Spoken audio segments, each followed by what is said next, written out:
اما بعد فاعوذ باللہ من الشیطان الرجیم بسم اللہ الرحمن الرحیم الم نشرح لک صدرک ووضعنا عنک وزرک الذی انقض ظہرک ورفعنا لک ذکرک فإن مع العسر يسرا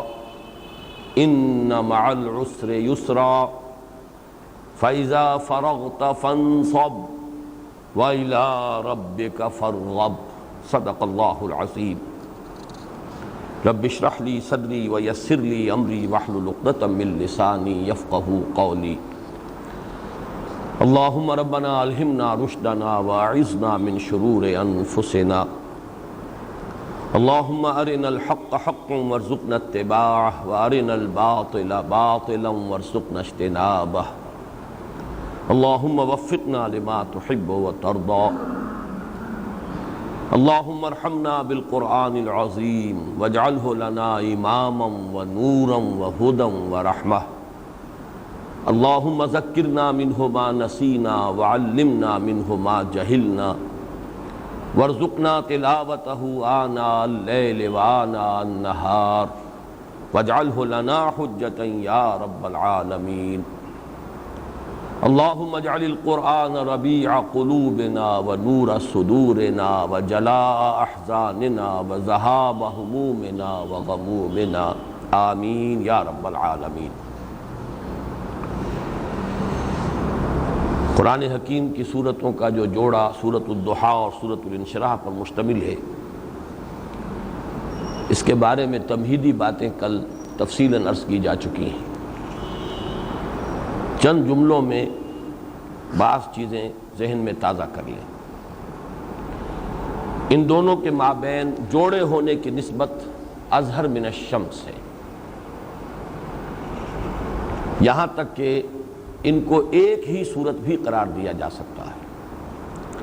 گویا کہ من تو شدم تو من شدی، اس کا اطلاق ہو سکتا ہے ان دونوں صورتوں پر کہ یہ ایک ہی صورت ہے۔ چنانچہ ہمیں جو معمول معلوم ہوتا ہے حضرت عبداللہ ابن مسعود رضی اللہ تعالی عنہ کا کہ وہ ایک ہی رکعت میں ان دونوں صورتوں کو پڑھتے تھے بلا فصل،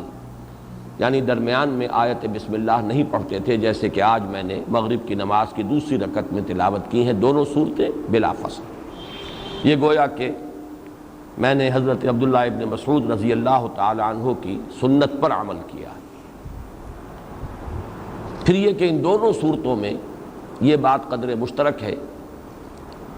کہ از اول تا آخر خطاب کل کا کل نبی اکرم صلی اللہ علیہ وسلم پر مشتمل ہے۔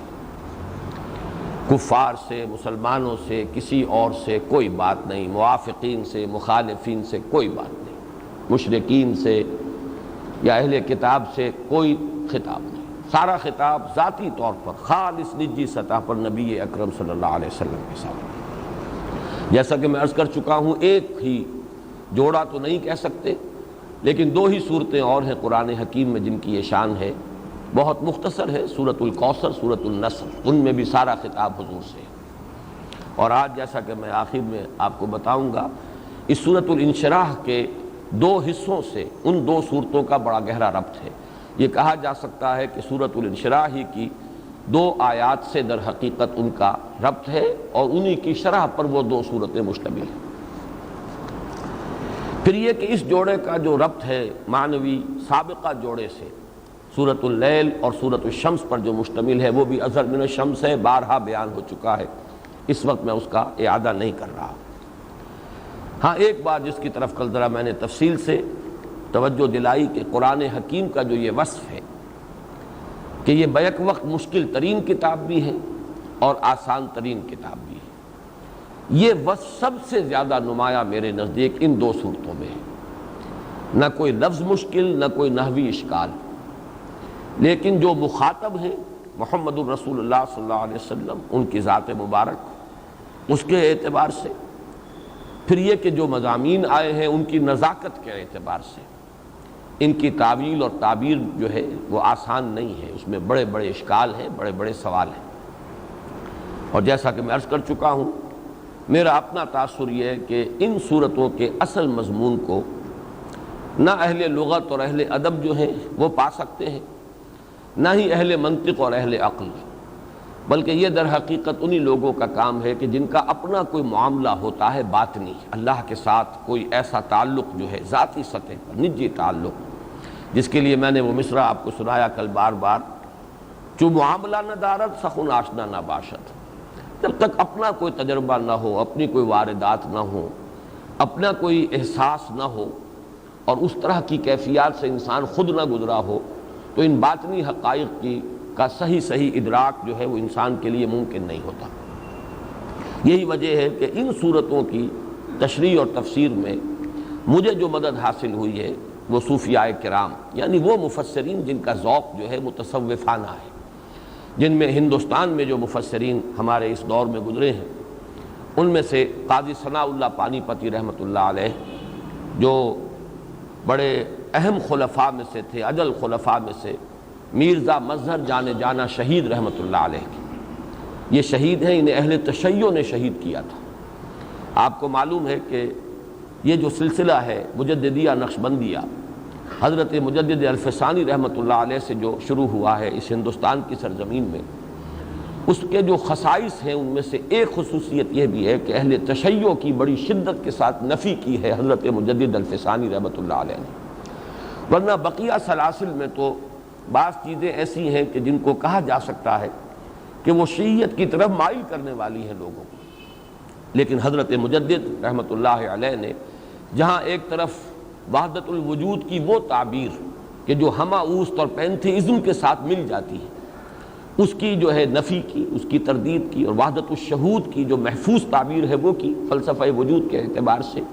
اور اس طرح تصوف میں جو غلط رجحانات آ رہے تھے ان کا راستہ روکا۔ دوسرا ان کا سب سے بڑا کارنامہ یہ ہے کہ اہل تشیع نے جو چیزیں مسلمانوں کے مذہبی عقائد اور افکار میں شامل کر دی تھیں ان کی نفی کی ہے پوری شدت کے ساتھ، پوری طاقت کے ساتھ۔ اور تیسرے یہ کہ جو شریعت اور طریقت میں فصل ہو گیا تھا، ان دونوں کو علیحدہ کر دیا گیا تھا، ان دونوں کو اثر نو جو جوڑا ہے اور اتباع سنت پر جس قدر زور دیا ہے حضرت مجدد الفسانی رحمۃ اللہ علیہ نے، شاید ہمیں صوفیاء کے ہاں وہ چیز کہیں اور نہ ملی۔ یہ تین ان کے بڑے عظیم کارنامے ہیں، تو انہی میں سے جیسا کہ میں نے عرض کیا ایک کارنامہ یہ بھی ہے، اس اعتبار سے ان کا جو سلسلہ ہے اس میں میرزا مظہر جانا شہید کو ایک شیعہ نے شہید کیا،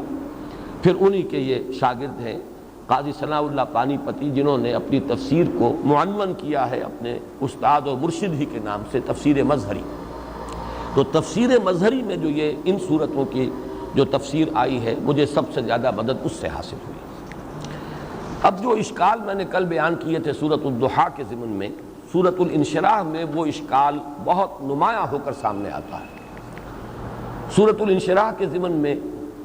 کوئی خاص ہمیں شان نزول کی روایات نہیں ملتی، جس قدر اہمیت کے ساتھ، وثوق کے ساتھ، شد و مد کے ساتھ سورۃ الضحیٰ کے ضمن میں شان نزول کی روایات آئی ہیں، سورۃ الانشراح کے ضمن میں نہیں ہے۔ ایک بات پر تقریباً اجماع ہے، اگرچہ جدید مفسرین میں سے بعض نے اس سے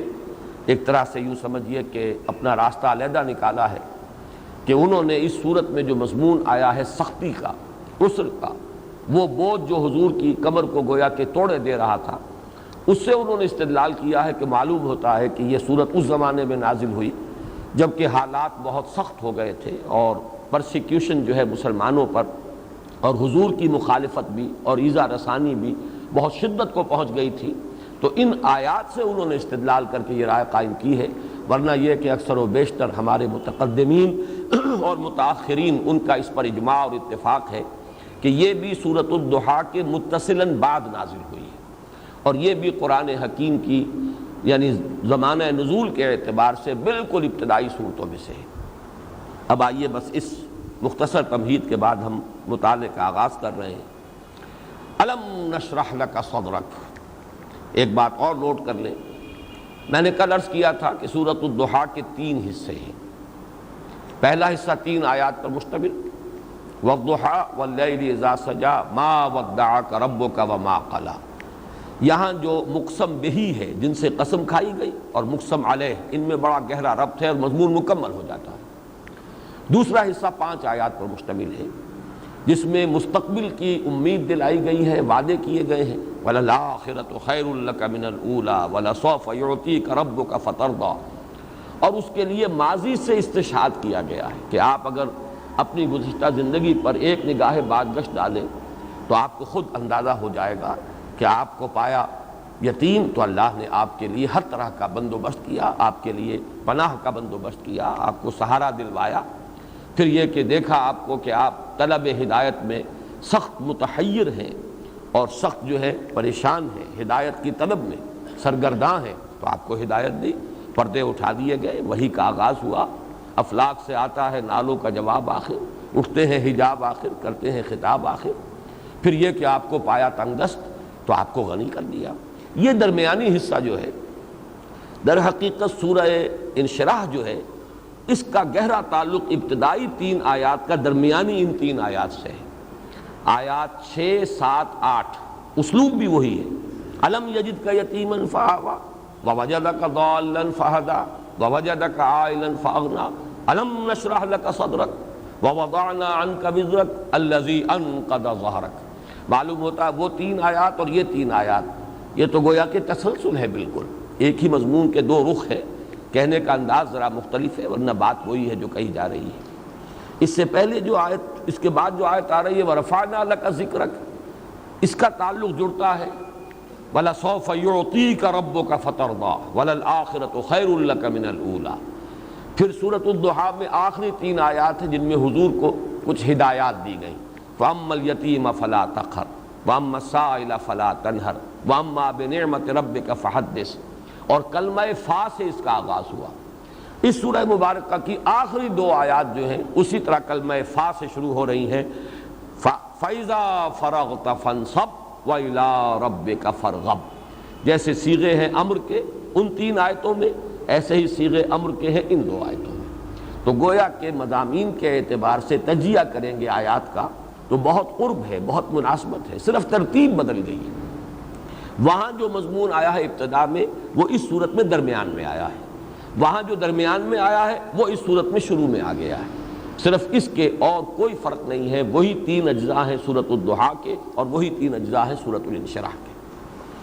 الم نشرح لک صدرک، اے نبی کیا ہم نے نہیں کھول دیا آپ کے لیے آپ کے سینے کو، ووضعنا عنک وزرک، اور دور کر دیا، آپ سے ہٹا دیا آپ کا وہ بوجھ جو آپ کی کمر کو توڑے دے رہا تھا، وہ بوجھ کہ جس کے تلے آپ کی کمر دوہری ہوئی جا رہی تھی۔ یہ مختلف محاورے ہیں اردو کے جس میں ہم کبھی کہتے ہیں کمر دوہری ہوئی جا رہی ہے، کبھی ہم کہتے ہیں کمر ٹوٹی جا رہی ہے، اس صدمے نے تو میری کمر توڑ کر رکھ دی ہے، یہ بوجھ جو ہے یہ تو گویا کہ میرے کمر کو توڑ دینے کا سبب بن گیا ہے وغیرہ۔ تو یہ مختلف جو ہے اسلوب ہیں، مختلف محاورے ہیں۔ تو وضعنا عنک وزرک الذی انقض ظہرک، اور ہم نے ہٹا دیا آپ سے، دور کر دیا آپ سے آپ کا وہ بوجھ جو آپ کی کمر کو توڑے دے رہا تھا۔ ان آیات میں وہ سوال بہت نمایاں ہو کر آ گیا کہ وہ بوجھ کون سا تھا؟ انشراح صدر سے مراد کیا ہے؟ بوجھ بھی ایسا کہ جو بوجھ اس درجے شدید تھا کہ حضور کی کمر دوہری ہوئی جا رہی تھی اس کے سبب سے، اس کے زیر اثر، یا یہ کہ آپ کی کمر ٹوٹی جا رہی تھی اس کے بوجھ سے؟ یہ ہے ایک بڑا اہم سوال۔ تو سب سے پہلے تو جو پہلی آیت ہے الم نشرح لک صدرک، اس کے بارے میں نوٹ کر لیجئے۔ ہمارے وہ مفسرین کے جو زیادہ تر روایات پر انحصار کرتے ہیں ان میں سے اکثر نے اس کے ضمن میں شق صدر کے واقعات نقل کر دیے ہیں۔ شق صدر کے بارے میں روایات میں قرآن مجید میں تو تذکرہ نہیں ہے، لیکن روایات سے معلوم ہوتا ہے کہ 2 مرتبہ حضور کی حیات دنیاوی کے دوران یہ واقعہ پیش آیا کہ آپ کا سینہ چاک کیا حضرت جبرائیل علیہ السلام نے، اور آپ کا قلب مبارک نکالا اور اسے دھویا، آب زمزم سے دھویا، اور پھر وہ آپ کے سینے کے اندر واپس رکھ کر اور پھر سینہ سی دیا۔ ایک تو بالکل بچپن میں جبکہ دائی حلیمہ کے پاس تھے آپ اور کھیل رہے تھے، اور یہ واقعات ہیں، روایات ہیں، اور ان کی سند کے بارے میں اس وقت میں کوئی گفتگو نہیں کر سکتا، نہ اس بات نہ نفیت، لیکن یہ کہ بالعموم یہ روایات تسلیم کی جاتی ہیں کہ بچوں کے ساتھ آپ کھیل رہے تھے، بالکل بچپن کا دور ہے کہ دوڑے ہوئے جو ہیں بچے آئے دائی حلیمہ کے پاس اور انہوں نے کہا کہ محمد کو قتل کر دیا گیا۔ اب وہاں جو واقعہ ہوا وہ یہی تھا کہ حضرت جبرائیل آئے ہیں اور حضور کا سینہ جو ہے چاک کیا ہے۔ آج یہ چیزیں ہماری سمجھ میں بڑی آسانی سے آ سکتی ہیں۔ آج تو جو بائی پاس کے آپریشن کر کے آتے ہیں، آپ کو ان کے سینے کے اوپر پوری وہ جو ہے سیون نظر آتی ہے کہ کس طریقے سے سینے کو چاک کر کے اور دل کی ساری اصلاح کر کے اور پھر سینہ جو ہے وہ اسی طریقے سے سی دیا جاتا ہے، اور زیادہ سے زیادہ 2-3 دن میں وہ آدمی کھڑا ہوتا ہے، چل رہا ہوتا ہے۔ آج یہ سرجری یہاں تک پہنچ گئی ہے، تو آخر کوئی ایسی انہونی بات نہیں تھی کہ وہاں اللہ تعالیٰ نے اپنی خصوصی جو بھی قدرت ہے اس کا ایک ظہور اس شکل میں کیا ہو اور فرشتے نے یہ کام کیا ہو، اور یہ کہ جو بھی بشری جو بھی تقاضے ہو سکتے تھے، نفس امارہ کے جو بھی کچھ اثرات ہو سکتے تھے، ان سے گویا کہ محفوظ کر دیا گیا قلب محمدی کو۔ ایک تو یہ بچپن کا واقعہ ہے کہ جب دائی حلیمہ پھر پریشان ہو کر دوڑی ہیں تو جا کر دیکھا حضور واپس آ رہے تھے، لیکن چہرہ زرد تھا، معلوم ہوتا تھا کہ کسی بڑے آپریشن سے آپ گزرے ہیں۔ وہ بچپن کی زندگی ہے، اور اس کے نشان بھی کہتے ہیں کہ حضور کے سینہ مبارک پر موجود تھے۔ دوسری مرتبہ کا شق صدر کا واقعہ روایات میں آتا ہے سفر معراج کے زمانے میں، جب حضور کو حضرت جبرائیل لے کر چلے ہیں معراج کے لیے، تو پہلے یہ معاملہ کیا گیا ہے، اور وہاں بھی اسی طریقے سے آپ کا سینہ مبارک چاک کر کے قلب مبارک نکال کر اسے دھویا گیا ہے۔ میں نے یہ روایات تو آپ کو سنا دی ہیں، لیکن یہ بات جان لیجئے کہ ان روایات کا کوئی تعلق شرح صدر کے ساتھ نہیں ہے۔ وہ موضوع اپنی جگہ پر ہے، شق صدر ایک علیحدہ موضوع ہے، اس کے بارے میں ان روایات کو تسلیم کیا جائے نہ کیا جائے، ان کی سند میں کوئی ضعف ہے نہیں ہے، یہ ایک علیحدہ بحث ہوگی۔ میں اس وقت جیسا کہ میں نے پہلے عرض کیا ہے، نہ نفیاً کچھ کہہ رہا ہوں نہ اس باتن کہہ رہا ہوں، اس لیے کہ ان روایات کی سند کے بارے میں نے تحقیق نہیں کی ہے۔ البتہ یہ کہ یہ بات یقینی ہے کہ یہ شرح صدر اور شق صدر یہ بالکل دو مختلف چیزیں ہیں، ان کو آپس میں کنفیوز نہیں کرنا چاہیے۔ چنانچہ ہمارے اس جو سمجھیے کہ ماضی قریب کے جو بہت بڑے مفسر ہیں اہل سنت کے ہاں، جن کا بہت اونچا مقام ہے، علامہ آلوسی رحمۃ اللہ علیہ، تفسیر روح المعانی جو ہے اس دور میں سمجھی جاتی ہے کہ اہل سنت کے عقائد اور ان کے نظریات کی بہترین تعبیر جو ہے وہ علامہ آلوسی نے کی ہے اپنی تفسیر روح المعانی میں، اور بہت ضخیم تفسیر ہے۔ اس میں ان کا یہ جملہ جو ہے یہ گویا کہ فیصلہ کن ہے کہ حمل الشرح فی الآیت علی شق الصدر ضعیف عند المحققین۔ اس آیہ مبارکہ میں جو شرح صدر کا لفظ آیا ہے، اسے شق صدر پر محمول کرنا یہ محققین کے نزدیک بہت کمزور بات ہے، ان دونوں کے درمیان کوئی ربط اور تعلق نہیں ہے۔ میں نے صرف حوالہ دیا اس لیے کہ آپ عام طور پر اگر تفسیریں اور تراجم دیکھیں گے اور حواشی اگر آپ کی نگاہ سے گزریں گے تو وہ روایات جو ہے اس سورہ مبارکہ کے ذیل میں درج کی گئی ہیں، اپنی جگہ پر وہ مضمون علیحدہ ہے، لیکن یہ کہ شرح صدر جس کا ذکر اس سورہ مبارکہ کی پہلی آیت میں ہو رہا ہے اس سے ان کا کوئی تعلق نہیں۔ اب شرح صدر سے مراد کیا ہے؟ اب چاہیے کہ ہم اس کے بارے میں غور کریں۔ شرح صدر کا جب لفظ ہم دیکھتے ہیں قرآن مجید میں تو دو آیات کے دو جوڑے ہمیں ملتے ہیں۔ ایک تو شرح صدر کا تذکرہ ہے کہ اللہ تعالیٰ اپنے نیک بندوں کو دنیا میں شرح صدر عطا کر دیتا ہے، ان کا سینہ کھول دیتا ہے اسلام کے لیے، ہدایت کے لیے۔ اور شرح صدر کا مطلب کیا ہے؟ سینے میں کشادگی ہو جائے اور انسان جو ہے کوئی تنگی محسوس نہ کرے۔ مثلاً یہ کہ بہت سی باتیں جو ہیں اگر دین کی سمجھ میں نہیں آ رہی، آدمی مان تو رہا ہے سمجھ میں نہیں آ رہی، تو بھی ایک ضیق صدر کی سی کیفیت ہے۔ اور اگر انسان کو اس پر، جیسے کہ سورہ یوسف میں بیان فرمایا گیا کہ حضور سے کہا گیا کہ کہہ دیجئے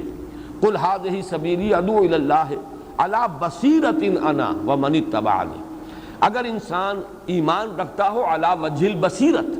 تو اب یہ گویا کہ شرح صدر کی ایک کیفیت ہوگی کہ دل کھلا ہوا ہے، ہر چیز کو انسان مان رہا ہے، وہ محض ڈوگمے کی حیثیت سے، عقیدے کی حیثیت سے مجبوراً نہیں مان رہا، بلکہ علی وجہ البصیرت مان رہا ہے۔ یہ بھی ایک شرح صدر ہے۔ اسی طریقے سے دین کے احکام ہیں، احکام شریعت ہیں، اوامر ہیں، نواہی ہیں، یہ مت کرو یہ کرو، ڈوز اینڈ ڈونٹس۔ ایک شکل تو یہ ہے کہ انسان مان رہا ہے مجبوراً، سمجھ میں تو نہیں آ رہا کہ شراب کیوں حرام کی گئی، لیکن بہرحال حرام ہے، ہم بچیں گے۔ سمجھ میں تو نہیں آتا کہ آخر یہ سور کا گوشت کیوں حرام کیا گیا، لیکن حرام ہے، ٹھیک ہے نہیں کھائیں گے۔ یہ بھی کیفیت جو ہے بہت غنیمت ہے، جس شخص کے اندر بھی یہ کیفیت ہے بہت غنیمت ہے۔ لیکن ایک وہ شخص ہے جسے انشراح صدر ہو چکا ہو کہ واقعتاً یہ شے حرام ہے، اب اس کے لیے جو ہے ان چیزوں کا ماننا اور ان پر عمل کرنا بہت آسان ہو جائے گا۔ ایک شخص وہ ہے کہ جو اوامر جو ہیں جو شریعت کے، روزہ حکم ہے بھئی رکھیں گے روزہ، اب سختی جھیلیں گے، جو بھی گرمی ہے، پیاس ہے، اس کی شدت ہے، بھوک ہے، برداشت کریں گے، اللہ کا حکم۔ ایک یہ کہ آدمی کو معلوم ہو کہ اس میں میری مصلحت ہے، اس میں تو میرے لیے ہی میرے پروردگار نے حکمت رکھی ہے، اس کا فائدہ یہ ہے کہ میرے اندر ضبط نفس پیدا ہوگا، میری خودی جو ہے توانا ہوگی، مضبوط ہوگی، میں اپنے حیوانی وجود پر قابو یافتہ ہو جاؤں گا۔ اب وہ روزہ رکھے گا تو وہ روزہ اسے بھاری نہیں محسوس ہوگا۔ تو شرح صدر کا ایک درجہ یہ ہے جو اللہ تعالیٰ اپنے بندوں کو عطا کر دیتا ہے کہ جس سے اسلامی عقائد، بنیادی ایمانیات، وہ بھی اس کو علی وجہ البصیرت مانتا ہے، اور اسی طریقے سے احکام شریعت بھی اسے محسوس ہوتے ہیں کہ بالکل میری فطرت کے مطابق ہے، میری عقل انہیں قبول کرتی ہے، ان میں میری مصلحت ہے، اس میں میرے اپنے فوائد ہیں۔ یہ جو شرح صدر ہے اس کا ذکر قرآن مجید میں سورہ انعام کی آیت نمبر 125 میں ہے اور سورہ زمر کی آیت نمبر 22 میں۔ چنانچہ ارشاد ہوتا ہے فَمَن يُرِدِ اللَّهُ أَن يَهْدِيَهُ يَشْرَحْ صَدْرَهُ لِلْإِسْلَامِ، اللہ تعالیٰ جس کے بارے میں ارادہ کر لیتا ہے کہ اسے ہدایت دے، اس کے سینے کو اسلام کے لیے کھول دیتا ہے۔ یہ جو سینے کا کھول دینا ہے اسلام کے لیے کہ علی وجہ البصیرت انسان کو ایمان بھی حاصل ہو اور وہ شریعت کے احکام اور اوامر و نواہی کو بھی جانتا ہو خود کے واقعتاً ان میں حکمت ہے، خیر ہے، ان کی حکمتیں اس پر واضح ہو چکی ہوں، تو گویا کہ اسے شرح صدر حاصل ہو گیا اسلام پر۔ یہی بات سورہ زمر میں آئی ہے افمن شرح اللہ صدرہ للاسلام فہو علی نور من ربہ، بھلا غور تو کرو وہ شخص کہ جس کے سینے کو اللہ نے اسلام کے لیے کھول دیا ہو اور وہ اپنے رب کی طرف سے ایک نور پر قائم ہو، اسے تو باطنی بصیرت حاصل ہو گئی، اس کا سینہ منور ہو گیا، وہ جو کچھ مان رہا ہے اندھیرے میں ٹامک ٹوئیاں کرتے ہوئے نہیں مان رہا بلکہ عین روشنی کے اندر مان رہا ہے۔ اسی طریقے سے جس راستے پر چل رہا ہے وہ اندھیرے میں ٹامک ٹوئیاں کرتے ہوئے نہیں چل رہا بلکہ عین روشنی میں چل رہا ہے، جس کو کہ سورہ ملک میں فرمایا گیا افمن یمشی سویا افمن یمشی مکبا علی وجہہ اہدی امن یمشی سویا علی صراط مستقیم۔ ایک شخص وہ ہے کہ جو اوندھے منہ پڑا ہوا اپنے پیٹ کے بل گھسٹ رہا ہے کسی جانب کو، اور ایک شخص وہ ہے کہ جو سیدھا کھڑا ہے، اپنی منزل سامنے ہے اس کے، دیکھ رہا ہے کہ مجھے وہاں جانا ہے اور وہ ادھر جا رہا ہے۔ ان دونوں کے درمیان زمین و آسمان کا فرق ہوگا۔ تو یہ دو آیات ہیں جو اس شرح صدر سے بحث کرتی ہیں کہ جن کی تو ہمیں بھی ہر وقت اللہ سے دعا کرنی چاہیے۔ یہ دعا بارہا آپ نے میری دعاؤں میں، نماز کے بعد کی دعاؤں میں سنی ہوگی، اللہم نور قلوبنا بالایمان واشرح صدورنا للاسلام۔ اے اللہ ہمارے دلوں کو نور ایمان سے منور فرما دے اور ہمارے سینوں کو اسلام کے لیے کھول دے۔ ایک شرح صدر یہ ہے، اور یہ جوڑا ہے آیتوں کا، سورہ انعام کی آیت نمبر 125، سورہ زمر کی آیت نمبر 22۔ دوسرا جوڑا وہ ہے کہ جو اس آیہ مبارکہ پر مشتمل ہے۔ یہاں تو اللہ تعالیٰ اپنے احسان کے طور پر ذکر کر رہے ہیں محمد صلی اللہ علیہ وسلم، کیا ہم نے آپ کا سینہ کھول نہیں دیا؟ لیکن حضرت موسیٰ علیہ السلام کے ضمن میں یہ لفظ آیا ہے خود ان کی طرف سے استدعا کے طور پر، رب اشرح لی صدری ویسر لی امری، پروردگار میرے لیے میرے سینے کو کھول دے اور میرے لیے میرے کام کو آسان کر دے۔ یہاں شرح صدر جو ہے وہ کار رسالت کی ادائیگی کے لیے درکار ہے، جیسے کہ ایک اور مقام پر آیا ہے کہ جب حضرت موسیٰ علیہ السلام کو حکم ہوا ہے تو انہوں نے جو معذرتیں پیش کی ہیں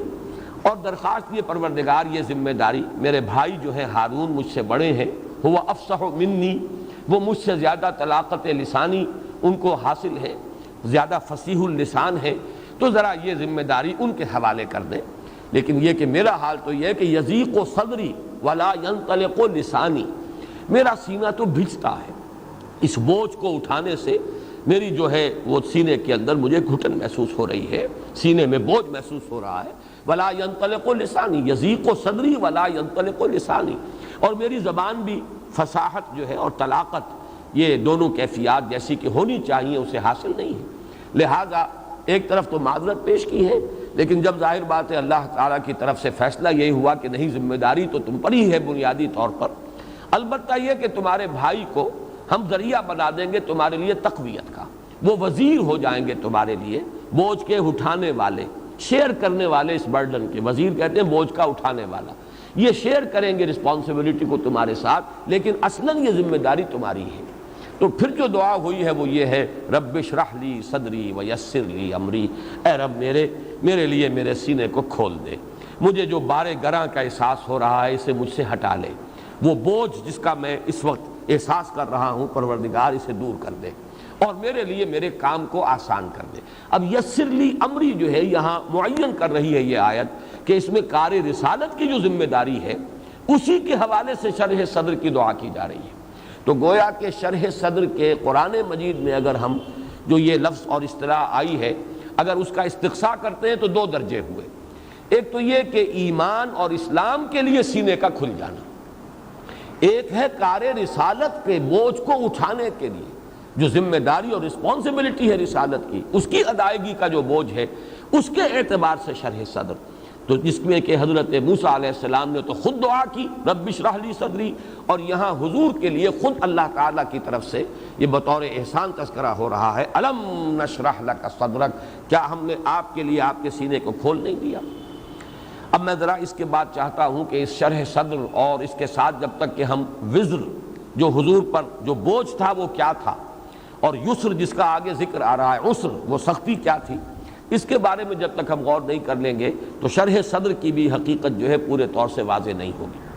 اب آئیے کہ ہم اس پر غور کریں کہ وَوَضَعْنَا عَنْكَ وِزْرَكَ، ہم نے دور کر دیا آپ سے آپ کے بوجھ کو۔ یہ بات اس سے پہلے بھی آ چکی ہے، عربی زبان میں حمل کا لفظ اور وزر کا لفظ دونوں مترادف بھی ہیں، حمل بھی کہتے ہیں بوجھ کو، حمال بوجھ اٹھانے والا، آپ کے ہاں جو پلے دار کہلاتے ہیں بوجھ اٹھانے والے ہیں حمال، بوجھ اٹھا کر یہاں سے وہاں لے جانے والا، اور وزر بھی کہتے ہیں بوجھ کو، لا تذر وازرۃ وزر اخری، کوئی اٹھانے والی بوجھ نہیں اٹھائے گی کسی اور کے بوجھ کو، ہر جان کو اپنا بوجھ خود اٹھانا ہے۔ لیکن حمل اور وزر میں فرق کیا ہے؟ حمل کہتے ہیں اس بوجھ کو جو اگرچہ بوجھ تو ہے لیکن اس کو لے کر انسان چل سکتا ہو، حمال وہی ہے جو بوجھ اٹھا کر لے کر چل رہا ہے، ایک جگہ سے دوسری جگہ منتقل کر رہا ہے، یعنی وہ طاقت سے باہر نہ ہو، وہ حمل کہلائے گا۔ اور وزر وہ ہے کہ جو ناقابل برداشت ہو جائے، جس کے نیچے کوئی دب کر رہ جائے، جس کے بوجھ کو وہ نہ اٹھا پا رہا ہو اور اس کا تحمل نہ کر رہا ہو۔ تو یہاں لفظ وزر کے اندر بھی بڑی شدت آ رہی ہے، وَوَضَعْنَا عَنْكَ وِزْرَكَ، ہم نے دور کر دیا آپ سے، ہٹا دیا وہ بوجھ آپ کا، الَّذِي أَنْقَضَ ظَهْرَكَ، اس نے آ کر مزید اس کے اندر تاکید پیدا کر دی کہ جو آپ کی کمر کو توڑے دے رہا تھا، جس وزر تلے آپ کی کمر دوہری ہوئی جا رہی تھی، اے نبی ہم نے اس کو آپ سے ہٹا نہیں دیا، آپ نے دور نہیں کر دیا۔ یہاں ذرا نوٹ کر لیجئے، مولانا اصلاحی صاحب نے بات لکھی ہے، میں سمجھتا ہوں کہ بہت صحیح بات لکھی ہے، کہ یہ جو 3 آیات آئی ہیں سورۃ الضحیٰ میں اور 3 آیات یہاں آئی ہیں، ان میں سے پہلی آیت میں تو علم کا لفظ آیا ہے، علم یجد کا یتیمن فآویٰ، بعد کی دونوں آیات جو ہے وہ گویا کہ کلام خبریہ ہے سیدھا سیدھا، تو یہاں پر بھی یہی ہے علم نشرح لک صدرک، اس کے بعد وَوَضَعْنَا عَنْكَ وِزْرَكَ، پھر وہ علم کا جو ہے دوبارہ سوال استفہامیہ انداز نہیں آیا۔ لیکن چونکہ ان 2 آیتوں کا بھی اور 2 آیتیں وہ بھی 7ویں اور 8ویں آیت جو ہے وہ سورۃ الضحیٰ کی بھی یہ تابع ہے پہلی آیت کے، علم یجد کا یتیمن فآویٰ، کیا نہیں پایا آپ کو یتیم اور پھر پناہ دی۔ اسی طریقے سے وَوَجَدَكَ ضَالًّا فَهَدَىٰ کا اصل ترجمہ ہونا چاہیے، کیا نہیں پایا آپ کو تلاش حقیقت میں سرگردان تو ہدایت دی۔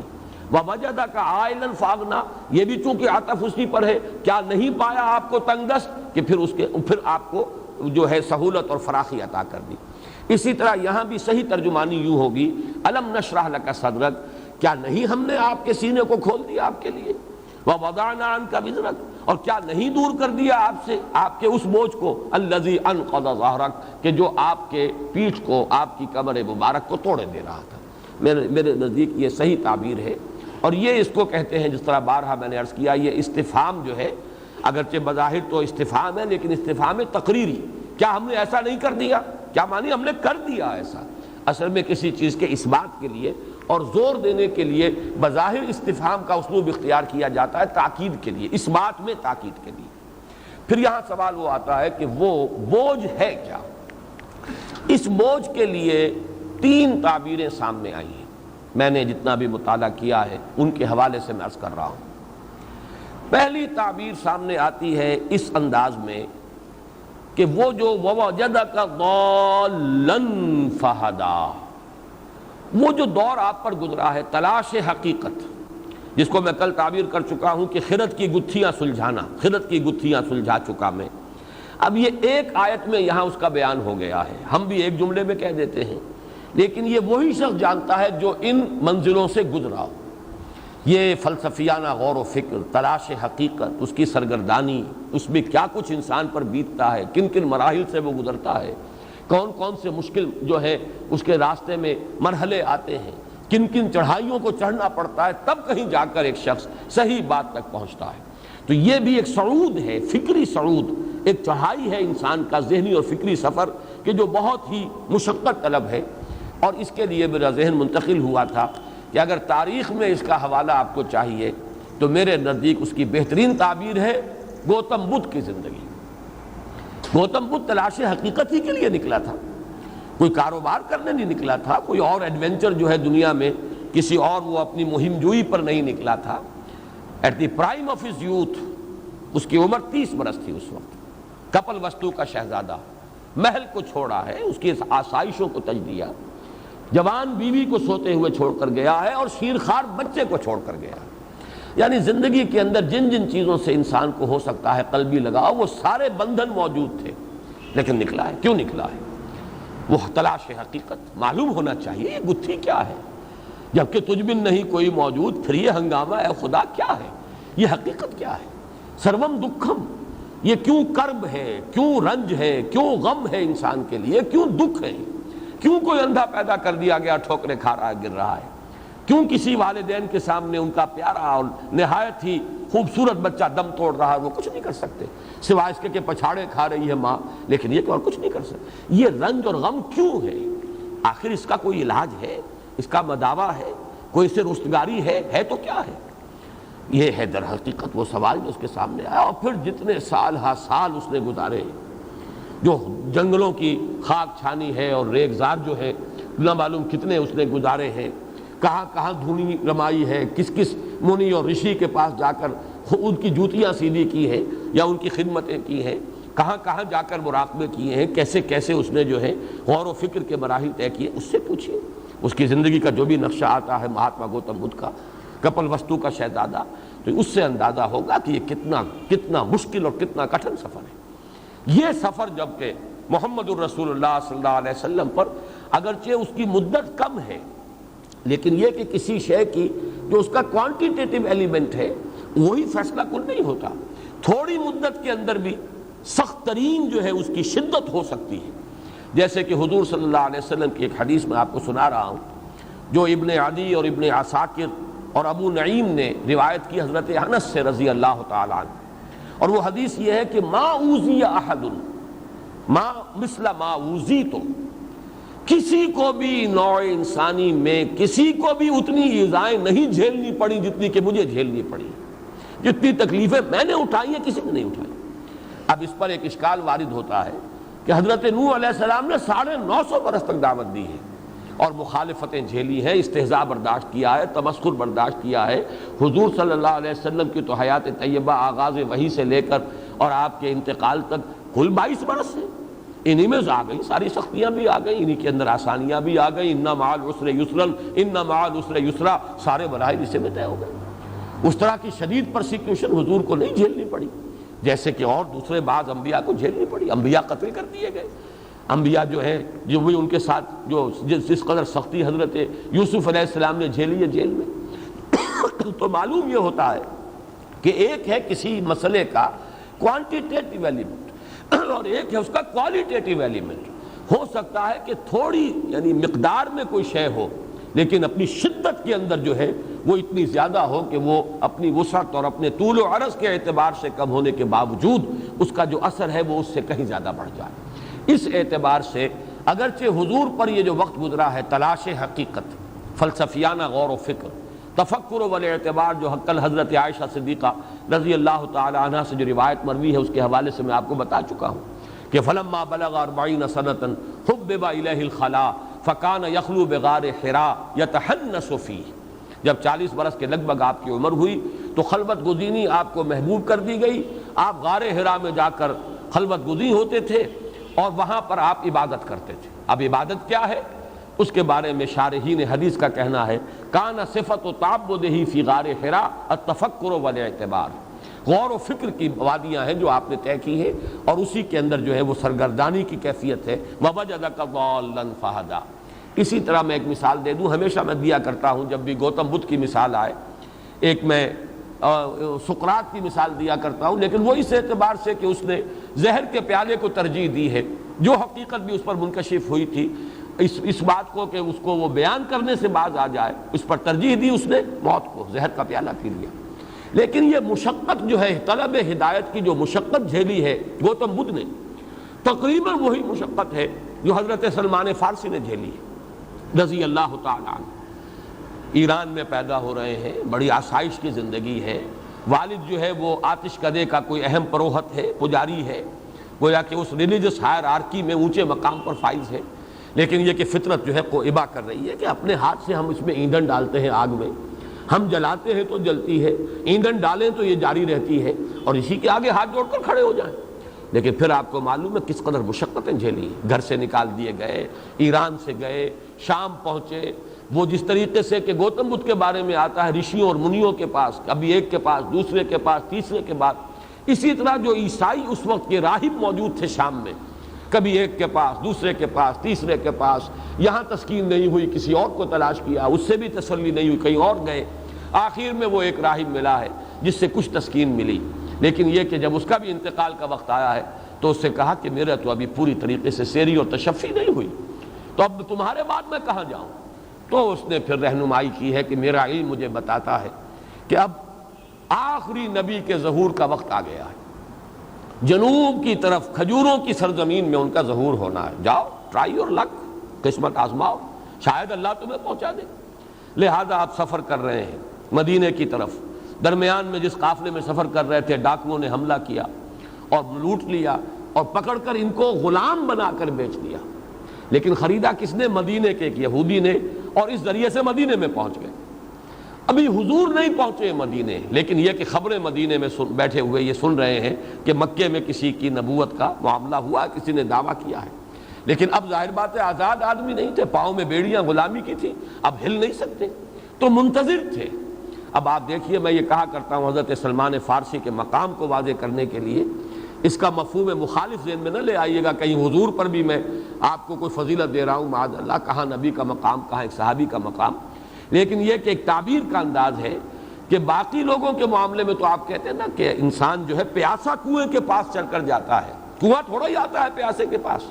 یہاں محمد الرسول اللہ آئے ہیں مدینہ منورہ، پیاسا یہاں بیٹھا ہوا تھا سلمان فارسی، لیکن کن کن وادیوں کے اندر اس نے جو ہے جو اپنی دشت پیمائی کی تھی، کن کن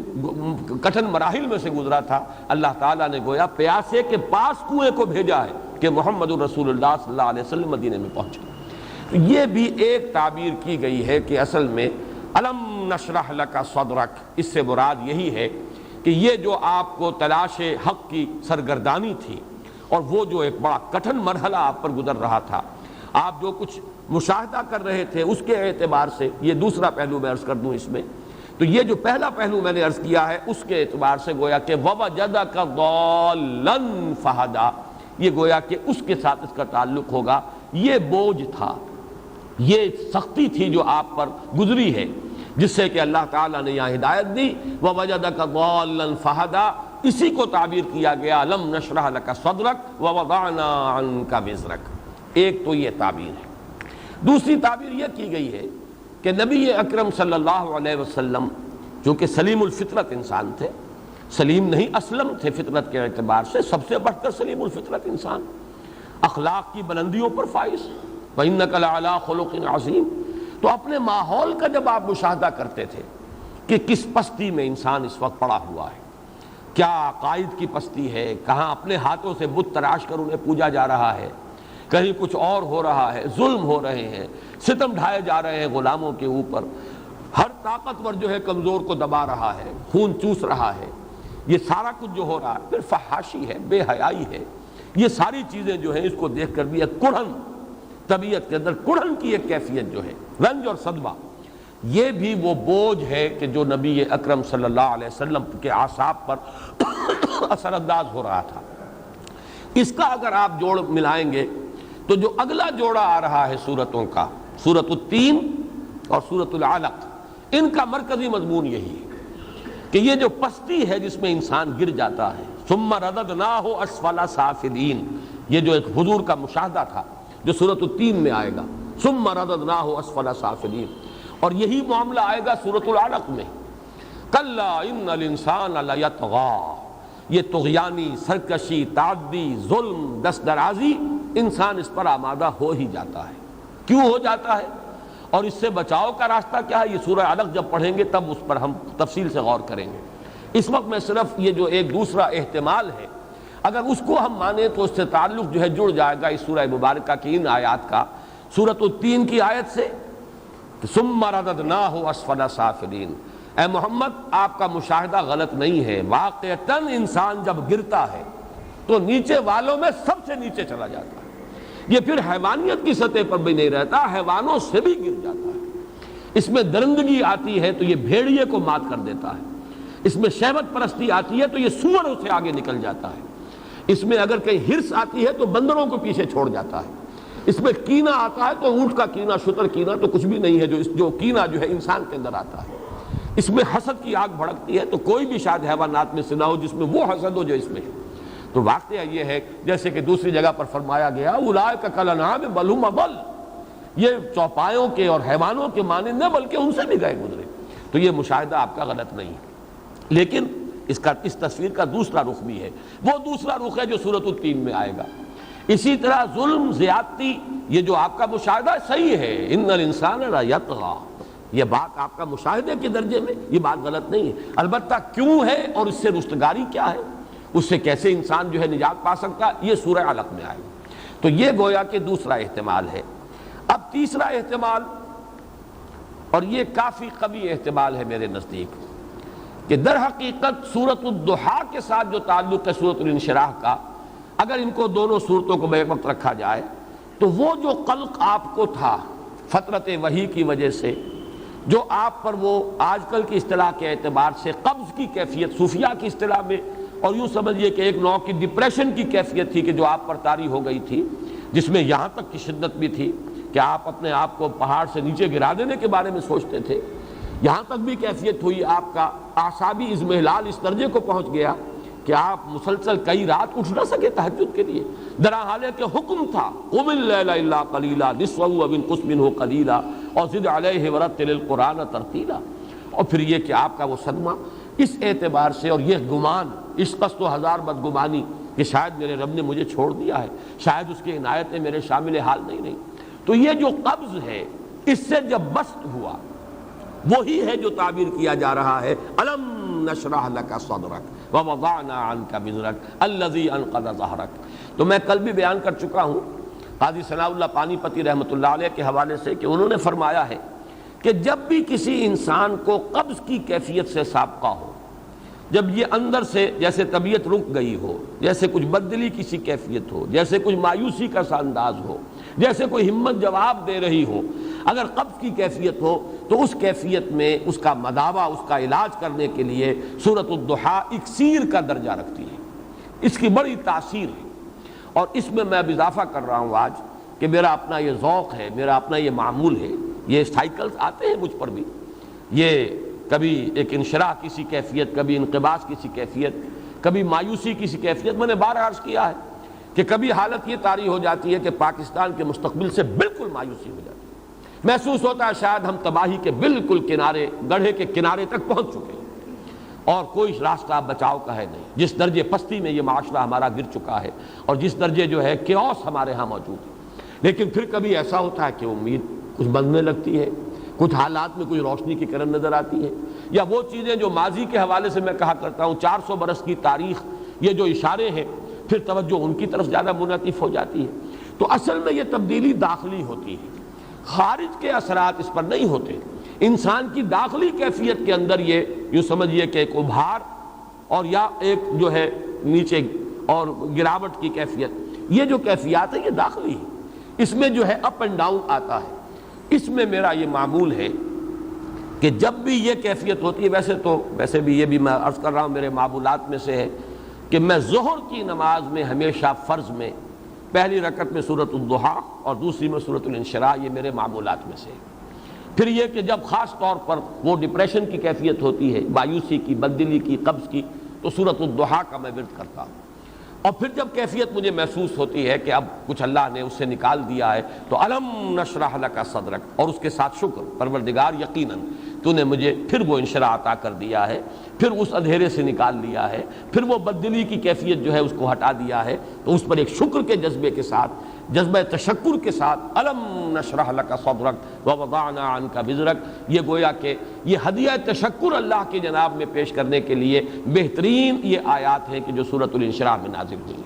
تو میرے نزدیک ایک صورت یہ ہے، آج میں تھوڑا سا اضافہ کر رہا ہوں، جو کل میں نے یہ سائیکل کا تذکرہ کیا تھا،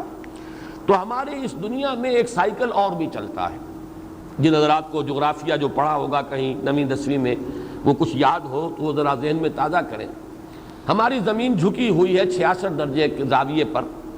جس کا نتیجہ یہ نکلتا ہے کہ جب یہ سورج کے گرد خود چکر لگاتی ہوئی سورج کے گرد چکر لگا رہی ہے، یہ زمین، یہ فضا کی رقاصہ کے مانند ہے، یہ زمین، یہ فضا کی رقاصہ آدم نو کے انتظار میں ہے۔ احمد ندیم قاسمی نے کبھی کوئی غزل کہی تھی، شعر بڑا پیارا ہے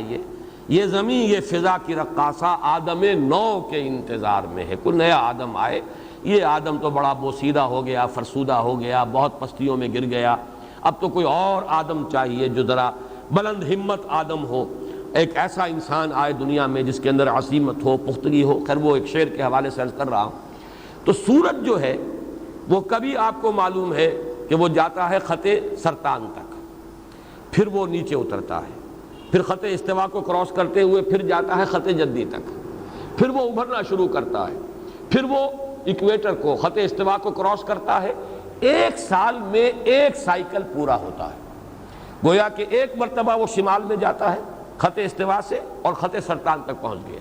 پھر اس کی وہ جنوب کی طرف ڈائریکشن شروع ہوتی ہے، اور پھر وہ ایکویٹر کو کراس کرتا ہوا وہ خط جدی تک پہنچ جاتا ہے، پھر وہاں سے کھڑا ہوتا ہے، پھر وہ اوپر جاتا ہے۔ تو یہ سائیکلز جو ہیں، جو میں نے کہا انسان کے اپنے اندر بھی اس کی باطنی کیفیات، اس کی نفسیات میں بھی یہ سائیکلز آتے ہیں۔ البتہ ڈگریز کا فرق ہے، جو کم حساس قسم کے لوگ ہیں، جو زیادہ جو صرف حیوانیت کی سطح پر زندگی بسر کر رہے ہیں، حیوانوں میں یہ نہیں ہوتا، لیکن یہ کہ انسانوں میں جو حیوانیت کے قریب ہوں گے بے حس قسم کے لوگ، ان میں یہ جو اپ اینڈ ڈاؤن ہے یہ بہت کم ہوگا، نہ ہونے کے برابر۔ جو زیادہ حساس ہیں ان میں اس کا ایمپلیٹیوڈ جو ہے بڑھ جائے گا، اونچائی بھی اور نیچائی بھی، لیکن ایک حد تک رہے تو انسان نارمل ہے۔ اس کے لیے در حقیقت یہ تشبیہ ذہن میں آئی تھی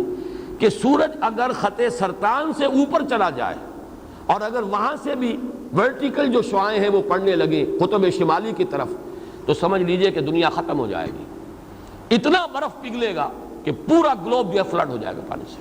فلڈڈ ہوگا پورا۔ اسی طریقے سے اگر نیچے اتر جائے خط جدی سے وہ، تو وہی تباہی پھر آ جائے گی، اس لیے کہ وہ جو منجمد جو جنوبی ہے، بحر منجمد جنوبی، وہ اگر کہیں پگھل جائے تو پھر وہی صورت ہوگی کہ جو، تو معلوم یہ ہوا کہ ایک حد تک یہ سورج کی جو سائیکل ہے، اگر یہ سرطان سے جدی تک رہے تب تو ہے عافیت اور خیریت۔ زمین پر جو یہ حیات دنیاوی ہے، حیات زمینی، اس کا سلسلہ قائم رہ سکتا ہے۔ یہ کہیں بڑھ جائے تو پھر ختم ہو جائے گا سارا۔ یہی معاملہ ہے کہ یہ اپ اینڈ ڈاؤن موومنٹ جو ہے انسان کی باطنی کیفیات کی، ایک حد تک رہے تو یہ انسان نارمل ہے، ایک حد سے بڑھ جائے تو اسی کو ہم کہتے ہیں کہ اب یہ توازن ذہنی قائم نہیں رہا۔ اسی کو جیسا میں نے کل عرض کیا تھا مینیک ڈپریسو سائیکوسس کہا جاتا ہے۔ کبھی ایکسائٹیشن ہے، پھر اس میں ایک طرح سے فوکس ہو جاتا ہے کسی بات کا، آدمی کو دھن سوار ہو جاتی ہے، بس اسی میں وہ لگ جاتا ہے، اور پوری قوتیں، حرکت، محنت، بھاگ دوڑ، معلوم ہوتا ہے جیسے کہ اس کے جسم میں کبھی کوئی عارضہ تھا ہی نہیں۔ جب ڈپریشن میں آتا ہے تو معلوم ہوتا ہے جان ہی نہیں ہے، اس کے اندر ہمت ہی نہیں ہے، بیٹھا ہوا ہے، بلکہ اس ڈپریشن کی کیفیت کے اندر جو ہے سوسائڈ کی ٹینڈنسی ہوتی ہے بالعموم۔ تو یہ کیفیات جو ہیں، جب نبی اکرم صلی اللہ علیہ وسلم اس قبض سے نکلے جس قبض میں وہ آیات نازل ہوئیں، وَالضُّحَىٰ وَاللَّيْلِ إِذَا سَجَىٰ مَا وَدَّعَكَ رَبُّكَ وَمَا قَلَىٰ، گویا کہ اسی کو تعبیر کیا گیا ہے الم نشرح لک صدرک۔ جب بسط ہوا ہے اس قبض کے بعد، جب اس ضیق کے بعد شرح صدر کی کیفیت ہوئی ہے، اسی کو تعبیر کیا جا رہا الم نشرح لک صدرک ووضعنا عنک وزرک الذی انقض ظہرک۔ چوتھی تعبیر ہے، اب جیسے کہ میں نے کل بعض صوفیہ کے حوالے سے بعض حقائق آپ کے سامنے بیان کیے قبض اور بسط کے، یہ اصطلاحات صوفیہ کی ہیں، قبض اور بسط، سکر اور سہو۔ سکر اور سہو یہ ہے کہ کبھی انسان پوری طرح بیدار ہوتا ہے اور اپنے افعال اور اعمال کو اپنی قوت ارادی کے تحت پوری ہوشیاری کے ساتھ وہ بجا لا رہا ہے، کبھی ایک سکر کسی کیفیت ہو جاتی ہے، انٹاکسیکیشن، مجذوبیت کسی کیفیت، اور اسی سکر کی کیفیت میں بعض صوفیہ کی زبان سے وہ باتیں بھی نکل جاتی ہیں جنہیں شطحیات کہتے ہیں۔ ویسے وہ کلمہ کفر ہے، انا الحق، یہ شطحیات میں سے کلمہ کفر ہے۔ اگر یہ قائم نہ رہتا حلاج اس پر، اگر قائم نہ رہتا اور کہتا کہ ٹھیک ہے یہ میرے ایک سکر کی کیفیت تھی، شطحیات میں سے ہے، تو اس کی جان بچ جاتی، لیکن وہ جم گیا اور اس پر اس نے سہو کی کیفیت میں بھی اس کا اقرار کیا، لہذا قتل کر دیا گیا، کلمہ کفر ہے۔ لیکن بعض دوسرے صوفیہ نے بھی ویسی باتیں کہی ہیں، لیکن وہ ایک عارضی، ایک انٹاکسیکیشن کی کیفیت میں، ایک سکر کی کیفیت میں وہ باتیں کہی ہیں، جب وہ حالت سہو میں آئے انہوں نے رجوع کیا ہے کہ نہیں یہ بات نہیں ہے۔ تو اس اعتبار سے جیسے قبض اور بسط کی اصطلاحات ہے، ایسے ہی سکر اور سہو، صاد، ہا اور واو، یہ ہے سہو اور سکر۔ سکر تو آپ کو معلوم ہی ہے کہ ایک کیفیت جو ہے کچھ نشے کی سی، مجذوبیت کی سی۔ اب دو اصطلاحیں آج میں اور آپ کو بتا رہا ہوں جو اس سورۃ الانشراح کے حوالے سے سمجھ لیجیے۔ ایک ہے عروج اور نزول کی اصطلاحات، اور ایک ہے سیر الی اللہ، سیر فی اللہ، سیر عن اللہ باللہ۔ اب یہ تینوں کی ذرا وضاحت کرنی ہوگی، اس لیے کہ صوفیہ یہ کہتے ہیں کہ یہ بوجھ جو تھا محمد پر صلی اللہ علیہ وسلم، جس کا اس درجے میں تذکرہ کیا جا رہا ہے کہ وہ آپ کی کمر کو توڑے دے رہا تھا، یہ بوجھ ظاہر بات ہے کہ کسی خارجی کیفیت کا نہیں ہے۔ زمانہ نزول بالکل آغاز ہی کا ہے، ابھی وہ پرسیکیوشن شروع ہوا ہی نہیں۔ زیادہ سے زیادہ کسی نے یہی کہہ دیا ہوگا نا کہ کوئی جن کا سایہ ہو گیا ہے، معلوم ہوتا ہے کوئی بدروح شاید آ گئی ہے، یا کوئی آپ کا جو ہے عارضہ ہو گیا ہے خلل دماغی کا، اس کے آگے تو کوئی بات ابھی نہیں تھی۔ اس کو اتنا قرار دینا کہ اس کی وجہ سے الذی انقض ظہرک، جو آپ کی پیٹھ کو توڑے دے رہا تھا، یہ بات جو ہے وہ اس کے ساتھ مناسبت نہیں رکھتی۔ لفظ بھی سمجھ لیجئے، یہ انقضا جو ہے اس کا عام ترجمہ تو یہ توڑ دینے والی شے، نقیض توڑ دینے والی شے، اسی لیے نواقض وضو کہلاتے ہیں وہ چیزیں جن سے وضو ٹوٹ جاتے ہیں، نواقض وضو۔ نقض غزل میں نے جو ایک مضمون لکھا تھا، جی کسی جماعت کی شیرازہ بندی، جیسے قرآن مجید میں آیا ہے وَلَا تَكُونُوا كَالَّتِي نَقَضَتْ غَزْلَهَا مِن بَعْدِ قُوَّةٍ أَنْكَاثًا،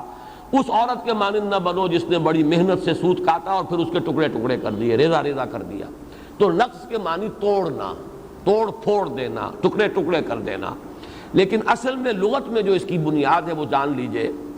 اونٹ کے اوپر پالان ہوتا ہے، جیسے گدھے کے اوپر بھی آپ کو سامان لادنا ہے تو پہلے آپ کاٹھی رکھتے ہیں، اس کے اوپر پالان اسے کہتے ہیں۔ اب وہ پالان پر آپ بوجھ ڈال رہے ہیں، ایک حد تک تو وہ پالان سہار جاتا ہے، ایک وقت آتا ہے کہ بوجھ کی وجہ سے اس کی چولیں جو ہے چرچرانے لگتی ہیں، ان میں آواز آنے لگتی ہے، معلوم ہوتا کہ بس بھائی اب یہ جو ہے پالان ٹوٹ جائے گا۔ اس آواز کو نقیض کہتے ہیں۔ یہ گویا کہ آپ کے لیے ایک وارننگ ہے، ریڈ سگنل ہے کہ بس اس سے زیادہ نہیں ورنہ یہ پالان ٹوٹ جائے گا۔ تو گویا کہ کمر پر اتنا بوجھ پڑ رہا تھا کہ اس میں سے چرچراہٹ کی آواز گویا کہ آ رہی ہے، محمد الرسول اللہ صلی اللہ علیہ وسلم پر اتنا بوجھ۔ اب یہ بوجھ خارجی حالات کا یا فزیکل کوئی دباؤ جو ہے اس سے اس شدت کی کوئی توجیہ ممکن نہیں۔ لہذا صوفیاء نے جو تعبیر کیا وہ یہ ہے کہ اصل سبب اس کا یہ ہے کہ آپ عروجی کیفیت سے نزول کی طرف لوٹائے جا رہے تھے، یا سیر فی اللہ کا اونچا مقام تھا جس سے آپ کو اترنے کا حکم دے دیا گیا تھا، سیر عن اللہ الی اللہ یا سیر عن اللہ باللہ کے لیے۔ ان اصطلاحات کو میں چاہتا ہوں آج سمجھ لیں، چاہے کوئی شخص جو ہے اس میدان میں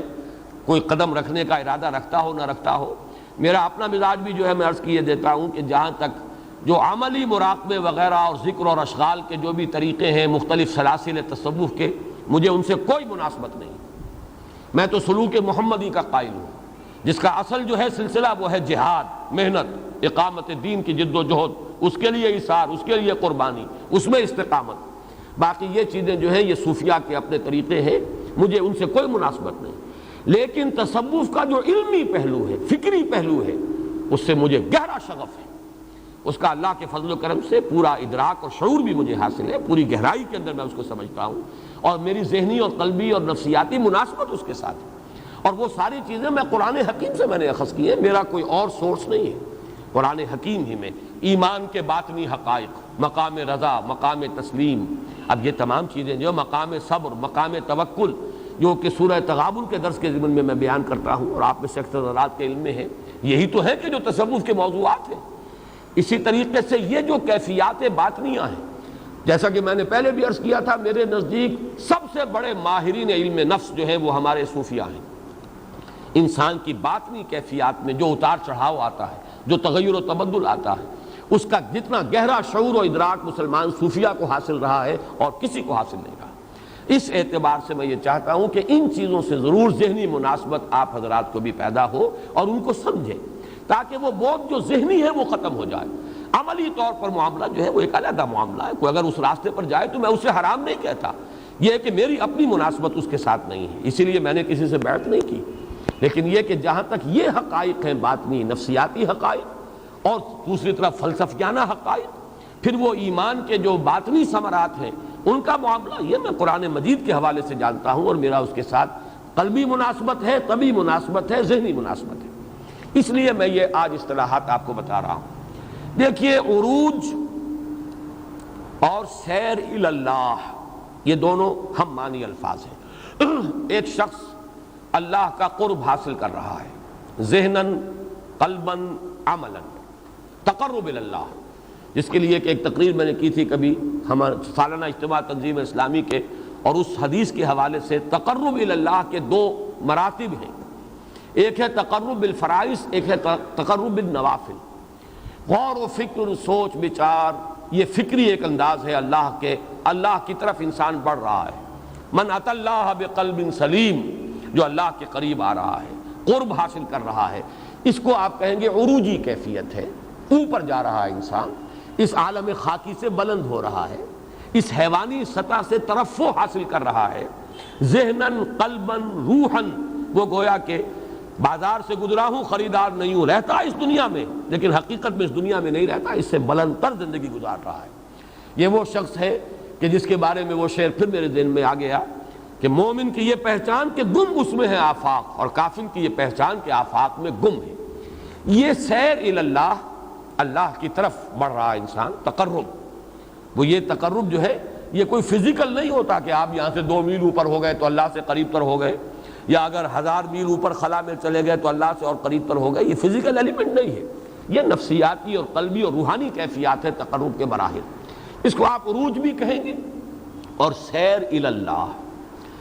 پھر ایک درجہ آتا ہے، چونکہ سیر میں میں نے 3 لفظ استعمال کیے، سیر الی اللہ، سیر فی اللہ، اور پھر سیر عن اللہ باللہ یا الی اللہ، یہ میں بعد میں بیان کروں گا، لیکن عروج اور نزول ان کے درمیان کوئی وقفہ نہیں ہے، لیکن یہ کہ جو درمیانی وقفہ ہے اس کو سمجھیے سیر فی اللہ۔ سیر فی اللہ کیا ہے؟ اللہ کی معرفت حاصل ہو گئی، اب اللہ کے ساتھ ذہنی، قلبی، روحانی رشتہ استوار ہے، اب آدمی نہیں چاہتا کہ اس رشتے کے اندر کہیں کوئی خلل واقع ہو جائے، کوئی دنیاوی مصروفیت حائل ہو جائے، کوئی توجہ کسی اور طرف منعطف ہو جائے۔ یہ تو ظاہر بات ہے کہ انہی کو اندازہ ہو سکتا ہے کہ جن کو اس کی کوئی کیفیت و چاشنی کبھی میسر آئی ہو، اس میں کیا لذت ہے۔ اب دیکھیے، ایک حدیث میں آپ کو سنا رہا ہوں، ویسے تو یہ کہ وہ حدیث تو بہت عام ہے، لی مع اللہ وقتن، میرا اللہ کے ساتھ ایک خاص وقت بھی ہوتا ہے۔ اب ہم کیا سمجھیں گے وہ خاص وقت کون سا ہوتا ہے اور اس کی کیفیات کیا ہوتی ہیں؟ یا جیسے آپ نے فرمایا ابھی تو عند ربی یطعمنی ویسقینی، میں تو رات بسر کرتا ہوں اپنے رب کے پاس، وہ مجھے کھلاتا ہے پلاتا ہے۔ یعنی جب حضور صلی اللہ علیہ وسلم سے بعض صحابہ نے عرض کیا کہ حضور آپ صوم وصال رکھتے ہیں، صوم وصال یہ ہے کہ آج آپ نے روزہ رکھا، افطار نہیں کیا، پوری رات وہ روزہ چل رہا ہے، اگلے دن بھی روزہ جاری رہا، 2 دن کا صوم وصال ہو گیا، اگلے دن بھی آپ نے افطار نہیں کیا، پھر وہ رات اور اگلے دن تک جا رہا، 3 دن کا صوم وصال۔ حضور صوم وصال رکھتے تھے لیکن صحابہ کو آپ نے روک دیا، منع کر دیا، تو صحابہ نے عرض کیا حضور آپ خود تو صوم وصال رکھتے ہیں، ہمیں منع کرتے ہیں۔ آپ نے فرمایا ایکم مثلی، تم میں سے کون ہے مجھ جیسا؟ ابھی تو عند ربی، میں تو اپنے رب کے پاس رات بسر کرتا ہوں، وہ مجھے کھلاتا ہے اور پلاتا ہے، تم میری مثال نہیں بن سکتے، تم اس طریقے سے میری نقل نہیں کر سکتے۔ اب یہ کیا رات کا بسر کرنا، یہ ہم کیا سمجھیں گے؟ لیکن اس کو سمجھ لیجئے، میں نے یہ اچھا ہوا کہ یہ احادیث سامنے آ گئی تاکہ جو حضرات ذرا وہ زیادہ مزاج جو ہے جن کا وہ روایات کے ساتھ اور وہ اس پر زیادہ وابستگی کے ساتھ جمنا چاہتے ہیں، نئی اصطلاحات سے طبیعت جو ہے ان کی اوپر آتی ہے، تو سیر فی اللہ تو شاید ان کے لیے قابل قبول نہ ہو کہ اصطلاح ہے صوفیاء کی، لیکن یہ کیا ہے؟ مبیت عند رب، رات رب کے پاس بسر ہو رہی ہے، یہی ہے جسے صوفیاء کہتے ہیں سیر فی اللہ، اللہ کے ساتھ وہ قرب، وہ لو لگی ہوئی، وہ تار قائم ہے، وہ رشتہ برقرار ہے، اس میں کوئی اور کسی طرف سے کوئی دخل اندازی، کسی طرف توجہ کا بٹ جانا، منعطف ہو جانا قطعاً گوارا نہیں۔ یہ ہے جس کو سیر فی اللہ سے تعبیر کیا جائے گا۔ اور غالب کا شعر چونکہ اس قسم کی نفسیاتی کیفیات کو غالب نے بہت خوبصورتی سے بیان کیا ہے، دل چاہتا ہے پھر وہی فرصت کے رات دن، بیٹھے رہے تصور جانا کیے ہوئے۔ یہ سارے مشغلے اور ادھر ادھر کے معاملات، ان سے ذرا ہٹ کر طبیعت چاہتی ہے کہ پھر وہی کیفیت میسر آ جائے کہ کوئی ڈسٹرب کرنے والا نہ ہو، کسی سے کوئی بھی معاملہ ہی نہ ہو، ہمارا منقطع ہو جائیں، متبتل ہو جائیں اور اللہ ہی کے ساتھ لو لگا کر بیٹھے رہیں۔ اب تیسرا مرحلہ آتا ہے، وہ ہے کہ حکم ہوتا ہے کہ جاؤ اب دوسرے انسانوں کو بھی اٹھانے کی کوشش کرو، یہ لذت جو تمہیں حاصل ہو رہی ہے اس میں دوسروں کو شیئر کرو، دوسروں کے ساتھ شیئر کرو، جاؤ لوگوں کو ہدایت پر کمر کس کر کھڑے ہو جاؤ۔ اب ظاہر بات ہے اترنا پڑے گا نا، یہ اترنا ہے، یہ نزول ہے۔ بڑی پیاری تعبیر ذہن میں آئی ہے، وہ جو ہم کلامی تھی کوہ طور کی، اس سے نیچے اترے نا، اذهب الى فرعون انه طغى، جاؤ فرعون کے پاس، اب وہاں جاؤ، اس کے بڑے تلخ جملے بھی سنو، اس کا یہ قول بھی سنو، انی ناظنک یا موسیٰ مسحورا، اے موسیٰ میرا خیال ہے تم پر کوئی جادو کا اثر ہو گیا، کسی نے تم پر کوئی جادو کر دیا ہے، سنو کڑوے کسیلے جملے سنو، تکلیفیں جھیلو، برداشت کرو۔ کوئی پاگل کہہ جائے گا، کوئی مجنون کہہ جائے گا، کوئی شاعر کہے گا، کوئی ساحر کہے گا، یا ایھا الساحر، حضرت موسیٰ کو خطاب کیا جائے، یا ایھا الساحر، جادوگر، ذرا جو تمہارا کچھ معاملہ ہے تمہارے رب کے ساتھ تو ذرا اس کے حوالے سے ہماری یہ مصیبت دور کر دو۔ درخواست بھی کر رہے ہیں کہ ہماری مصیبت دور کروا دو دعا کر کے، لیکن کہہ رہے ہیں یا ایھا الساحر۔ اب آخر ظاہر بات ہے جو کل میں نے آیت آپ کو سنائی تھی وہ سورہ حجر کی آیت ہے کہ وَلَقَدْ نَعْلَمُ أَنَّكَ يَضِيقُ صَدْرُكَ بِمَا يَقُولُونَ، ہمیں خوب معلوم ہے آپ کا سینہ بھجتا ہے ان باتوں سے کہ جو یہ کر رہے ہیں، جو باتیں آپ کو سننی پڑ رہی ہیں، ساحر کہہ دیا، مسحور کہہ دیا، کذاب کہہ دیا، شاعر کہہ دیا، جو چاہ کہہ دیا۔ اب یہ ہے سیر عن اللہ، لیکن باللہ اصل میں تو باطنی تعلق منقطع نہیں ہوتا، تعلق تو رہتا ہے، البتہ اس کی وہ شدت تو اب نہیں رہی نا، وہ بیٹھے رہے تصور جانا کیے ہوئے، وہ کیفیت تو اب نہیں ہے۔ اب تو جا رہے ہیں، جلے کٹے فقرے سن رہے ہیں، تانے سن رہے ہیں، استہزاء ہو رہا ہے، تمسخر ہو رہا ہے، طبیعت پر ملال کی کیفیت ہے، گھر میں آ رہے ہیں تو حضرت خدیجہ دلجوئی کر رہی ہیں، آپ کی ہمت بنا رہی ہیں، کبھی اللہ تعالیٰ کی طرف سے آیات نازل ہو رہی ہیں، اے نبی صبر کرو، جھیلو، برداشت کرو، فاصبر لحکم ربک ولا تکن کصاحب الحوت، دیکھنا کہیں حضرت یونس کی طرح کہیں جلدی نہ کر بیٹھنا، بلکہ صبر کرو اپنے رب کے فیصلے کا، اس کے انتظار کا۔ یہ ہے اصل میں عروج اور نزول کی کیفیت۔ یہ نزولی کیفیت یا سیر عن اللہ، چاہے وہ باللہ بھی ہے اور الی اللہ بھی ہے، اس حالت میں بھی تعلق منقطع نہیں ہوتا، لیکن چونکہ اب رخ ہے مخلوق کی طرف، تبلیغ ہو رہی ہے تو کس کی طرف رخ ہے؟ آپ نماز میں کھڑے ہیں تو رخ کس کی طرف ہے؟ اللہ کی طرف ہے۔ انی وجہت وجہی للذی فطر السماوات والارض حنیفا، آپ نے یہ ہاتھ اٹھا دیے، گویا کہ اعلان کیا ہے کہ میں منقطع کر رہا ہوں اپنا تعلق، دائیں بائیں سے میرا تعلق منقطع ہے، میں نے اپنی توجہ کو مرتکز کر دیا ہے اب اپنی اس رب کی طرف جس نے آسمان اور زمین پیدا کیے۔ لیکن جب آپ تبلیغ کر رہے ہیں، تعلیم دے رہے ہیں، وعظ کہہ رہے ہیں، تقریر کر رہے ہیں، چاہے کوہ صفا پر کھڑے ہو کر تقریر کی،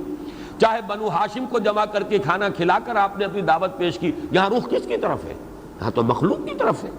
ان کے ساتھ اب جو ہے تعلق جو ہے وہ قائم ہو رہا ہے۔ اس اعتبار سے یہ کیفیت ہے جو بہت شاخ گزرتی ہے، کہاں وہ لذت، کہاں وہ کیفیت، کہاں وہ سرور، کہاں وہ کیف، جس کا کہ ہم تو کوئی تصور بھی نہیں کر سکتے، لیکن یہ کہ جسے حاصل ہے لذت این بادہ نہ دانی بخدا تا نہ چشی، جس کو کوئی ایک بھی رمق اس کی میسر آئی ہو وہ جان سکتا ہے کہ رسول کے قلب پر یہ بات کتنی بھاری گزرتی ہے،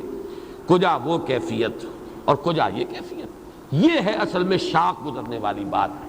اسی کے حوالے سے اصل میں نوٹ کر لیجئے، ہمارے صوفیہ میں سے شیخ عبد القدوس گنگوہی رحمۃ اللہ علیہ کے دو اقوال ہیں۔ ایک کو تو علامہ اقبال نے بھی اپنے لیکچرز میں کوٹ کیا ہے، میں نے بھی پہلے بارہا آپ کو سنایا ہے، لیکن اس سے یہ فرق واضح ہوگا۔ علامہ اقبال نے اصطلاحات استعمال کی ہیں مسٹک ایکسپیرینس اور پروفیٹک ایکسپیرینس۔ ایک ہے صوفی،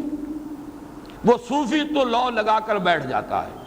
اور اپنی اس کیفیت میں کوئی وہ نہیں چاہتا کہ کسی طرح کا بھی کوئی خلل آئے، جبکہ رسول کا کام کیا ہے؟ اب وہ خلق کی ہدایت کے لیے کمر کس لیتا ہے، اس کو نزول کا راستہ اختیار کرنا پڑتا ہے، کوہ ہرا سے اتر کر آنا پڑتا ہے، اتر کر ہرا سے سوئے قوم آیا اور ایک نسخہ کیمیا ساتھ لایا، ادھر اس کو جبل طور سے اترنا پڑتا ہے، اذهب الى فرعون انه طغى۔ تو یہ نزول جو ہے اس کا صوفی کا معاملہ اور نبی اور رسول کا معاملہ، بیسک ڈفرنس یہی ہے۔ پروفیٹک ایکسپیرینس کے اندر اور جو مسٹک ایکسپیرینس ہے علامہ اقبال کی اصطلاح میں، اور انہوں نے قول نقل کیا ہے شیخ عبد القدوس گنگوہی رحمۃ اللہ علیہ کا، فارسی میں بھی یہ قول آتا ہے، انہوں نے تو خیر اس کا ترجمہ دیا ہے، محمد عربی بالائے آسماں رفت و باز آمد، بخدا اگر من رفت میں باز نہ آمد میں۔ محمد عربی تو آسمان کے اوپر گئے، سدرۃ المنتہا تک چلے گئے، اس قدر قرب حاصل ہو گیا، پھر واپس آ گئے۔ خدا کی قسم اگر کہیں میں پہنچ جاتا کبھی واپس نہ آتا۔ یہ فرق ہے۔ اس عروج کے بعد اب یہ نزول، جاؤ در در کی خاک چھانو، جاؤ لوگوں کے فقرے سنو، جلے کٹے، استہزاء برداشت کرو، پائے مبارک لہو لہان کرواؤ، جاؤ طائف کی وادی میں۔ کہاں وہ سرور، کہاں وہ کیف، کہاں اس کی لذت، کہاں یہ معاملہ۔ لیکن بہرحال مشن ہے، حکم ہے، یہی آپ کی ذمہ داری ہے، جھیلنا ہے، لیکن آغاز میں بہت شاخ گزرنے والی بات ہے۔ اسی کا شیخ عبد القدوس گنگوہی رحمۃ اللہ علیہ کا ایک واقعہ آتا ہے کہ ایک روز وہ اپنی خانقاہ میں، اور ظاہر بات ہے خانقاہ مساجد ہی ہوتی تھی، مسجدوں ہی کے ساتھ خانقاہ ہوتی تھی، بیٹھے ہوئے تھے، مراقبہ تھا، لو لگی ہوئی تھی، ادھر سے اقامت کی آواز آ گئی، قد قامت الصلاۃ، قد قامت الصلاۃ۔ ظاہر بات ہے کہ اپنے مراقبے سے نکل کر اور آنا پڑا، صف میں کھڑا ہونا پڑا، لیکن طبیعت پر ایک جھنجھلاہٹ طاری ہوئی، حضوری سے نکال کر دربانی میں کھڑا کر دیا۔ یہ ہے اصل میں ان کی کیفیت کو، وہ کیفیت حضوری کی تھی، اللہ کے اور ان کے قلب یا روح جو بشری ہے ان کی، اس کے درمیان کوئی فصل نہیں تھا، کوئی بود نہیں تھا، نہایت قرب، اتصال بے تکیف بے قیاس، حس رب الناس را با جان ناس، یہ کیفیت حاصل تھی بالفعل۔ اب یہاں کھڑے ہونا پڑا ہے آ کر، تو حضوری سے نکال کے دربانی میں کھڑا کر دیا ہے۔ بس یہ نوٹ کر لیجئے، جو متبع سنت ہوگا صوفی، ایک وہ ہوتے ہیں جو ملنگ ہو جاتے ہیں، وہ حدود سے گزر گئے، وہ گویا کہ خط سرطان سے آگے نکل گئے یا خط جدی سے نیچے کہیں چلے گئے، اتر گئے۔ ایک وہ ہیں جو حدود میں رہتے ہیں۔ حدود میں رہنے والے یہی ہیں کہ جو فرائض ہیں وہ لازماً ادا کرنے ہیں، یہ نہیں ہے کہ فرائض سے آپ اب بے پرواہ ہو جائیں، اتباع سنت لازم ہے۔ کچھ لوگ جو ہیں جو اس سے جو ہے کمزور رشتہ کر لیتے ہیں اپنا، وہ پھر ملنگ بن جاتے ہیں، پھر وہ شریعت کے متبع نہیں ہوتے۔ یہ وہ لوگ ہیں جن کے ہاں شریعت اور طریقت علیحدہ ہو گئے، راستے جدا ہو گئے۔ یہ معاملہ جو ہے، جو صحیح صوفیاء ہیں، حقیقی صوفی ہیں، وہ تو ان دونوں چیزوں کو اس طرح جوڑ کر رکھتے ہیں کہ چاہے طبیعت کے اندر جو ہے اس وقت جو کیف جھنجھلاہٹ پیدا ہوئی ہے، لیکن شریعت کا حکم بالا تر رہے گا۔ جب آ گئی ہے صدا قد قامت الصلاۃ، تو جانا ہوگا، کتنا ہی گہرا مراقبہ ہو اور کتنی ہی لو لگی ہوئی ہو، اب تو فرض نماز ہے اور اس میں جا کر شامل ہونا پڑے گا لازم۔ اسی کا میں آپ کو ایک اور بھی بعض اوقات جو ہے ذکر کرتا رہا ہوں۔ دیکھیے، آدمی اگر اپنی نماز پڑھ رہا ہے، نفل نماز، اس کو اختیار ہے سجدہ آدھا گھنٹے تک پڑا رہے سر میں، سر رکھے زمین پر. ہوتی ہے کبھی کیفیت انسان کی، سر اٹھانے کو جی نہیں کرتا. انسان دعائیں کر رہا ہے، اللہ تعالیٰ کے ساتھ قرب ہے. اقرب ما یکون العبد الی ربہ فی السجود، جو قریب ترین ہوتا ہے بندہ اپنے رب سے، وہ سجدے کی حالت میں ہوتا. کیسے سر اٹھا دے؟ یہ ہے اپنی نفلی نماز، جتنی چاہے لمبی آپ جو ہے اس کے اندر سجدے کے اندر جتنا چاہے وقت گزار. لیکن جب آپ باجماعت نماز میں ہیں تو اللہ اکبر امام کی ہوگی تو سر اٹھانا پڑے گا. آپ کی ذاتی کیفیت سے کوئی تعلق نہیں ہے، وہ ذاتی کیفیت جو ہے سو ہے، اور نہیں ہے تو نہیں ہے. لیکن یہ کہ اس میں وہ ہے اجتماعیت، وہ اجتماعیت کا تقاضا ہے. فرائض کے ساتھ اجتماعیت ہے اور نوافل کے ساتھ انفرادیت ہے، اور یہ بھی فلسفہ دین اور حکمت دین کا ایک اہم نقطہ ہے. بہرحال ایک نقطہ نظر یہ ہے کہ در حقیقت یہ سارا شاخ گزرنے والا جو تھا معاملہ محمد الرسول اللہ صلی اللہ علیہ وسلم پر، وہ نزول کی کیفیت ابتدا میں بہت شاخ گزری ہے، لیکن رفتہ رفتہ اس کی اپنی ایک لذت ہے. دیکھیے غور کیجئے حضور کی وہ حدیث کہ حضرت علی سے مخاطب ہو کر آپ نے فرمایا یا علی لن یہدی اللہ بک رجلا واحدا خیر لک من حمر النعم. اے علی اگر تمہارے ذریعے سے اللہ ایک انسان کو بھی ہدایت دے دے تو وہ تمہارے لیے سرخ اونٹوں سے بڑی دولت ہے. اس کی اپنی لذت ہے. آپ کے ذریعے سے اللہ تعالیٰ نے کسی کو ہدایت دے دی، اس سے جو انشراح آپ کو ہوگا، اس سے جو خوشی حاصل ہوگی، اس سے جو انبساط ہوگا، اس کی اپنی لذت ہے. ہوتے ہوتے طبیعت جو ہے اس دوسری لذت سے مانوس ہو جاتی ہے، اس کے اندر بھی اسے وہ کیف حاصل ہو رہا ہے. اور یہی ہے در حقیقت جس کو کہ تعبیر کیا جاتا ہے سیر عن اللہ باللہ یل اللہ، اللہ کی طرف ہی ہو رہا ہے اس میں بھی، لیکن یہ کہ بظاہر خلق کی طرف توجہ ہے. اور وہ میں نے شاید کئی مرتبہ یہ شعر سنایا ہے، آج پھر میں چاہتا ہوں یہ سارے مضامین جمع ہو جائیں. ہمارے ہاں صوفیاء کا، بلکہ یہ قول جو ہے ابن عربی کا ہے رحمۃ اللہ علیہ، جس نبی کا جتنا نزول کامل تھا اتنی ہی اس کی دعوت جو ہے نتیجہ خیز ہوئی ہے. دعوت کے مؤثر ہونے کے لیے ضروری ہے کہ نزول انتہائی ہو جائے، ورنہ اگر ایک انسان ذرا بالا تر جگہ پر بیٹھا ہوا ہے، عام انسانوں کی سطح پر نہیں آ رہا، مغایرت کا پردہ حائل رہے گا. جیسے you are looking down upon others, اوپر سے ہائی پیڈسٹل سے آپ دیکھ رہے ہیں لوگوں کو، اور ڈانٹ ڈپٹ، ہر وقت شکوہ شکایت، تم میں تو ایمان ہی نہیں ہے، تم مانتے ہی نہیں ہو. یہ میں ذرا کسی توہین کا معاذ اللہ، اللہ تعالیٰ اس سے بچائے، توہین کی بات نہیں، لیکن تقابل تو کرنا پڑتا ہے. آپ انجیل پڑھ جائیے، حضرت مسیح علیہ السلام ایک بہت بلند مقام پر تھے، آپ نے شادی نہیں کی، آپ زہد کی اس انتہا پر تھے، عام دنیاوی چیزوں سے کوئی تعلق اور رشتہ ہے ہی نہیں، لہذا عام انسانوں کے ساتھ وہ قرب نہیں ہو سکا جو محمد الرسول اللہ کو حاصل ہوا ہے صلی اللہ علیہ وسلم. آپ نے اس جگہ پر اتر کر عام آدمی کی سطح پر آ کر زندگی گزاری ہے. وہ تو جو بھی اللہ کے ساتھ تعلق تھا، رات کس کیفیت میں بیتتی تھی، وہ تو عام انسانوں کو کیا پتا، لیکن دن کے وقت محمد صلی اللہ علیہ وسلم بالکل عام انسانوں کے مانند تھے. آپ اپنے ساتھیوں میں بیٹھے ہوتے تھے، آنے والا پتہ نہیں چلا سکتا تھا کہ ان میں محمد کون سے ہیں. کوئی خاص مسئلہ نہیں، کوئی گاؤ تکیہ نہیں، کوئی مور چھل نہیں، کوئی آپ کا لباس فاخرہ نہیں، کچھ بھی نہیں. اکثر لوگوں کو دقت ہو جاتی تھی، معلوم کرتے تھے کہ کون ہے محمد ان میں صلی اللہ علیہ وسلم. پھر جیسے آپ نے فرمایا مجھے تمہاری دنیا میں جو چیزیں مجھے پسند ہیں ان میں سے عورت بھی ہے، کوئی حجاب محسوس نہیں کیا آپ نے. جو انسان کے تقاضے ہیں، بشری تقاضے ہیں، قتل کو حجاب محسوس نہیں کیا. آپ نے نکاح کیے ہیں، متعدد کیے ہیں. قرآن مجید میں ہے سورہ احزاب میں وَلَوْ أَعْجَبَكَ حُسْنُهُنَّ، اے نبی چاہے کتنا ہی کسی عورت کا حسن جو ہے وہ آپ کے دل پر اثر انداز ہو جائے، لیکن اب آئندہ کوئی اور نکاح کرنے کی آپ کو اجازت نہیں ہے، جبکہ حد لگا دی گئی ہے، آخری سورہ احزاب کے اندر موجود ہے. اب آپ کوئی اور نکاح نہیں کر سکتے سوائے اس کے کہ اللہ تعالیٰ آپ کو کوئی یعنی مال فے میں یا کوئی غنیمت میں کوئی اگر کنیز آ گئی ہے، یا جیسے کہ مقوقس شاہ مصر کی طرف سے حضرت ماریہ قبطیہ جو ہے وہ بھیج دی گئی ہے، لیکن نکاح اس کے بعد نہیں ہوا، غزوہ احزاب کے بعد نکاح نہیں. وَلَوْ أَعْجَبَكَ حُسْنُهُنَّ، ان الفاظ پر غور کیجیے. تو معلوم یہ ہوا کہ نبی اکرم صلی اللہ علیہ وسلم نے اس طرح آ کر ہیومن لیول پر زندگی گزاری ہے کہ کوئی مغایرت کا احساس ہی نہیں ہوتا تھا. اگر پیٹ پر پتھر بندھے ہوئے صحابہ کرام کے تو آپ نے بھی باندھے ہوئے 2 پتھر. یہ نہیں کہ آپ کو کوئی ضرورت نہیں ہے کہ اور آپ کی قبر جو ہے وہ دوہری نہیں ہو سکتی. فاقے کا اثر جو دوسرے صحابہ پر پڑ رہا ہے وہی پڑ رہا ہے محمد الرسول اللہ صلی اللہ علیہ وسلم پر، ان کو بھی ایک پتھر باندھ لینا پڑا ہے۔ یہ ہے وہ مختلف چیزیں۔ ایسا بھی ہوا ہے کسی وقت شدید کیفیت کے اندر بد دعا بھی نکل گئی زبان سے، ٹوک دیا اللہ تعالیٰ نے، نبی ایسا نہ کیے، لیس لک من الامر شیء، آپ کو اختیار حاصل نہیں ہے۔ اللہ چاہے گا تو ان کو توبہ کی توفیق دے دے گا، چاہے گا تو ان پر عذاب نازل کرے گا، ہیں عذاب کے مستحق ہو چکے ہیں جو کچھ انہوں نے کیا ہے، لیکن اختیار مطلق ہے۔ آپ نے یہ کیسے کہہ دیا کہ کیف یہد اللہ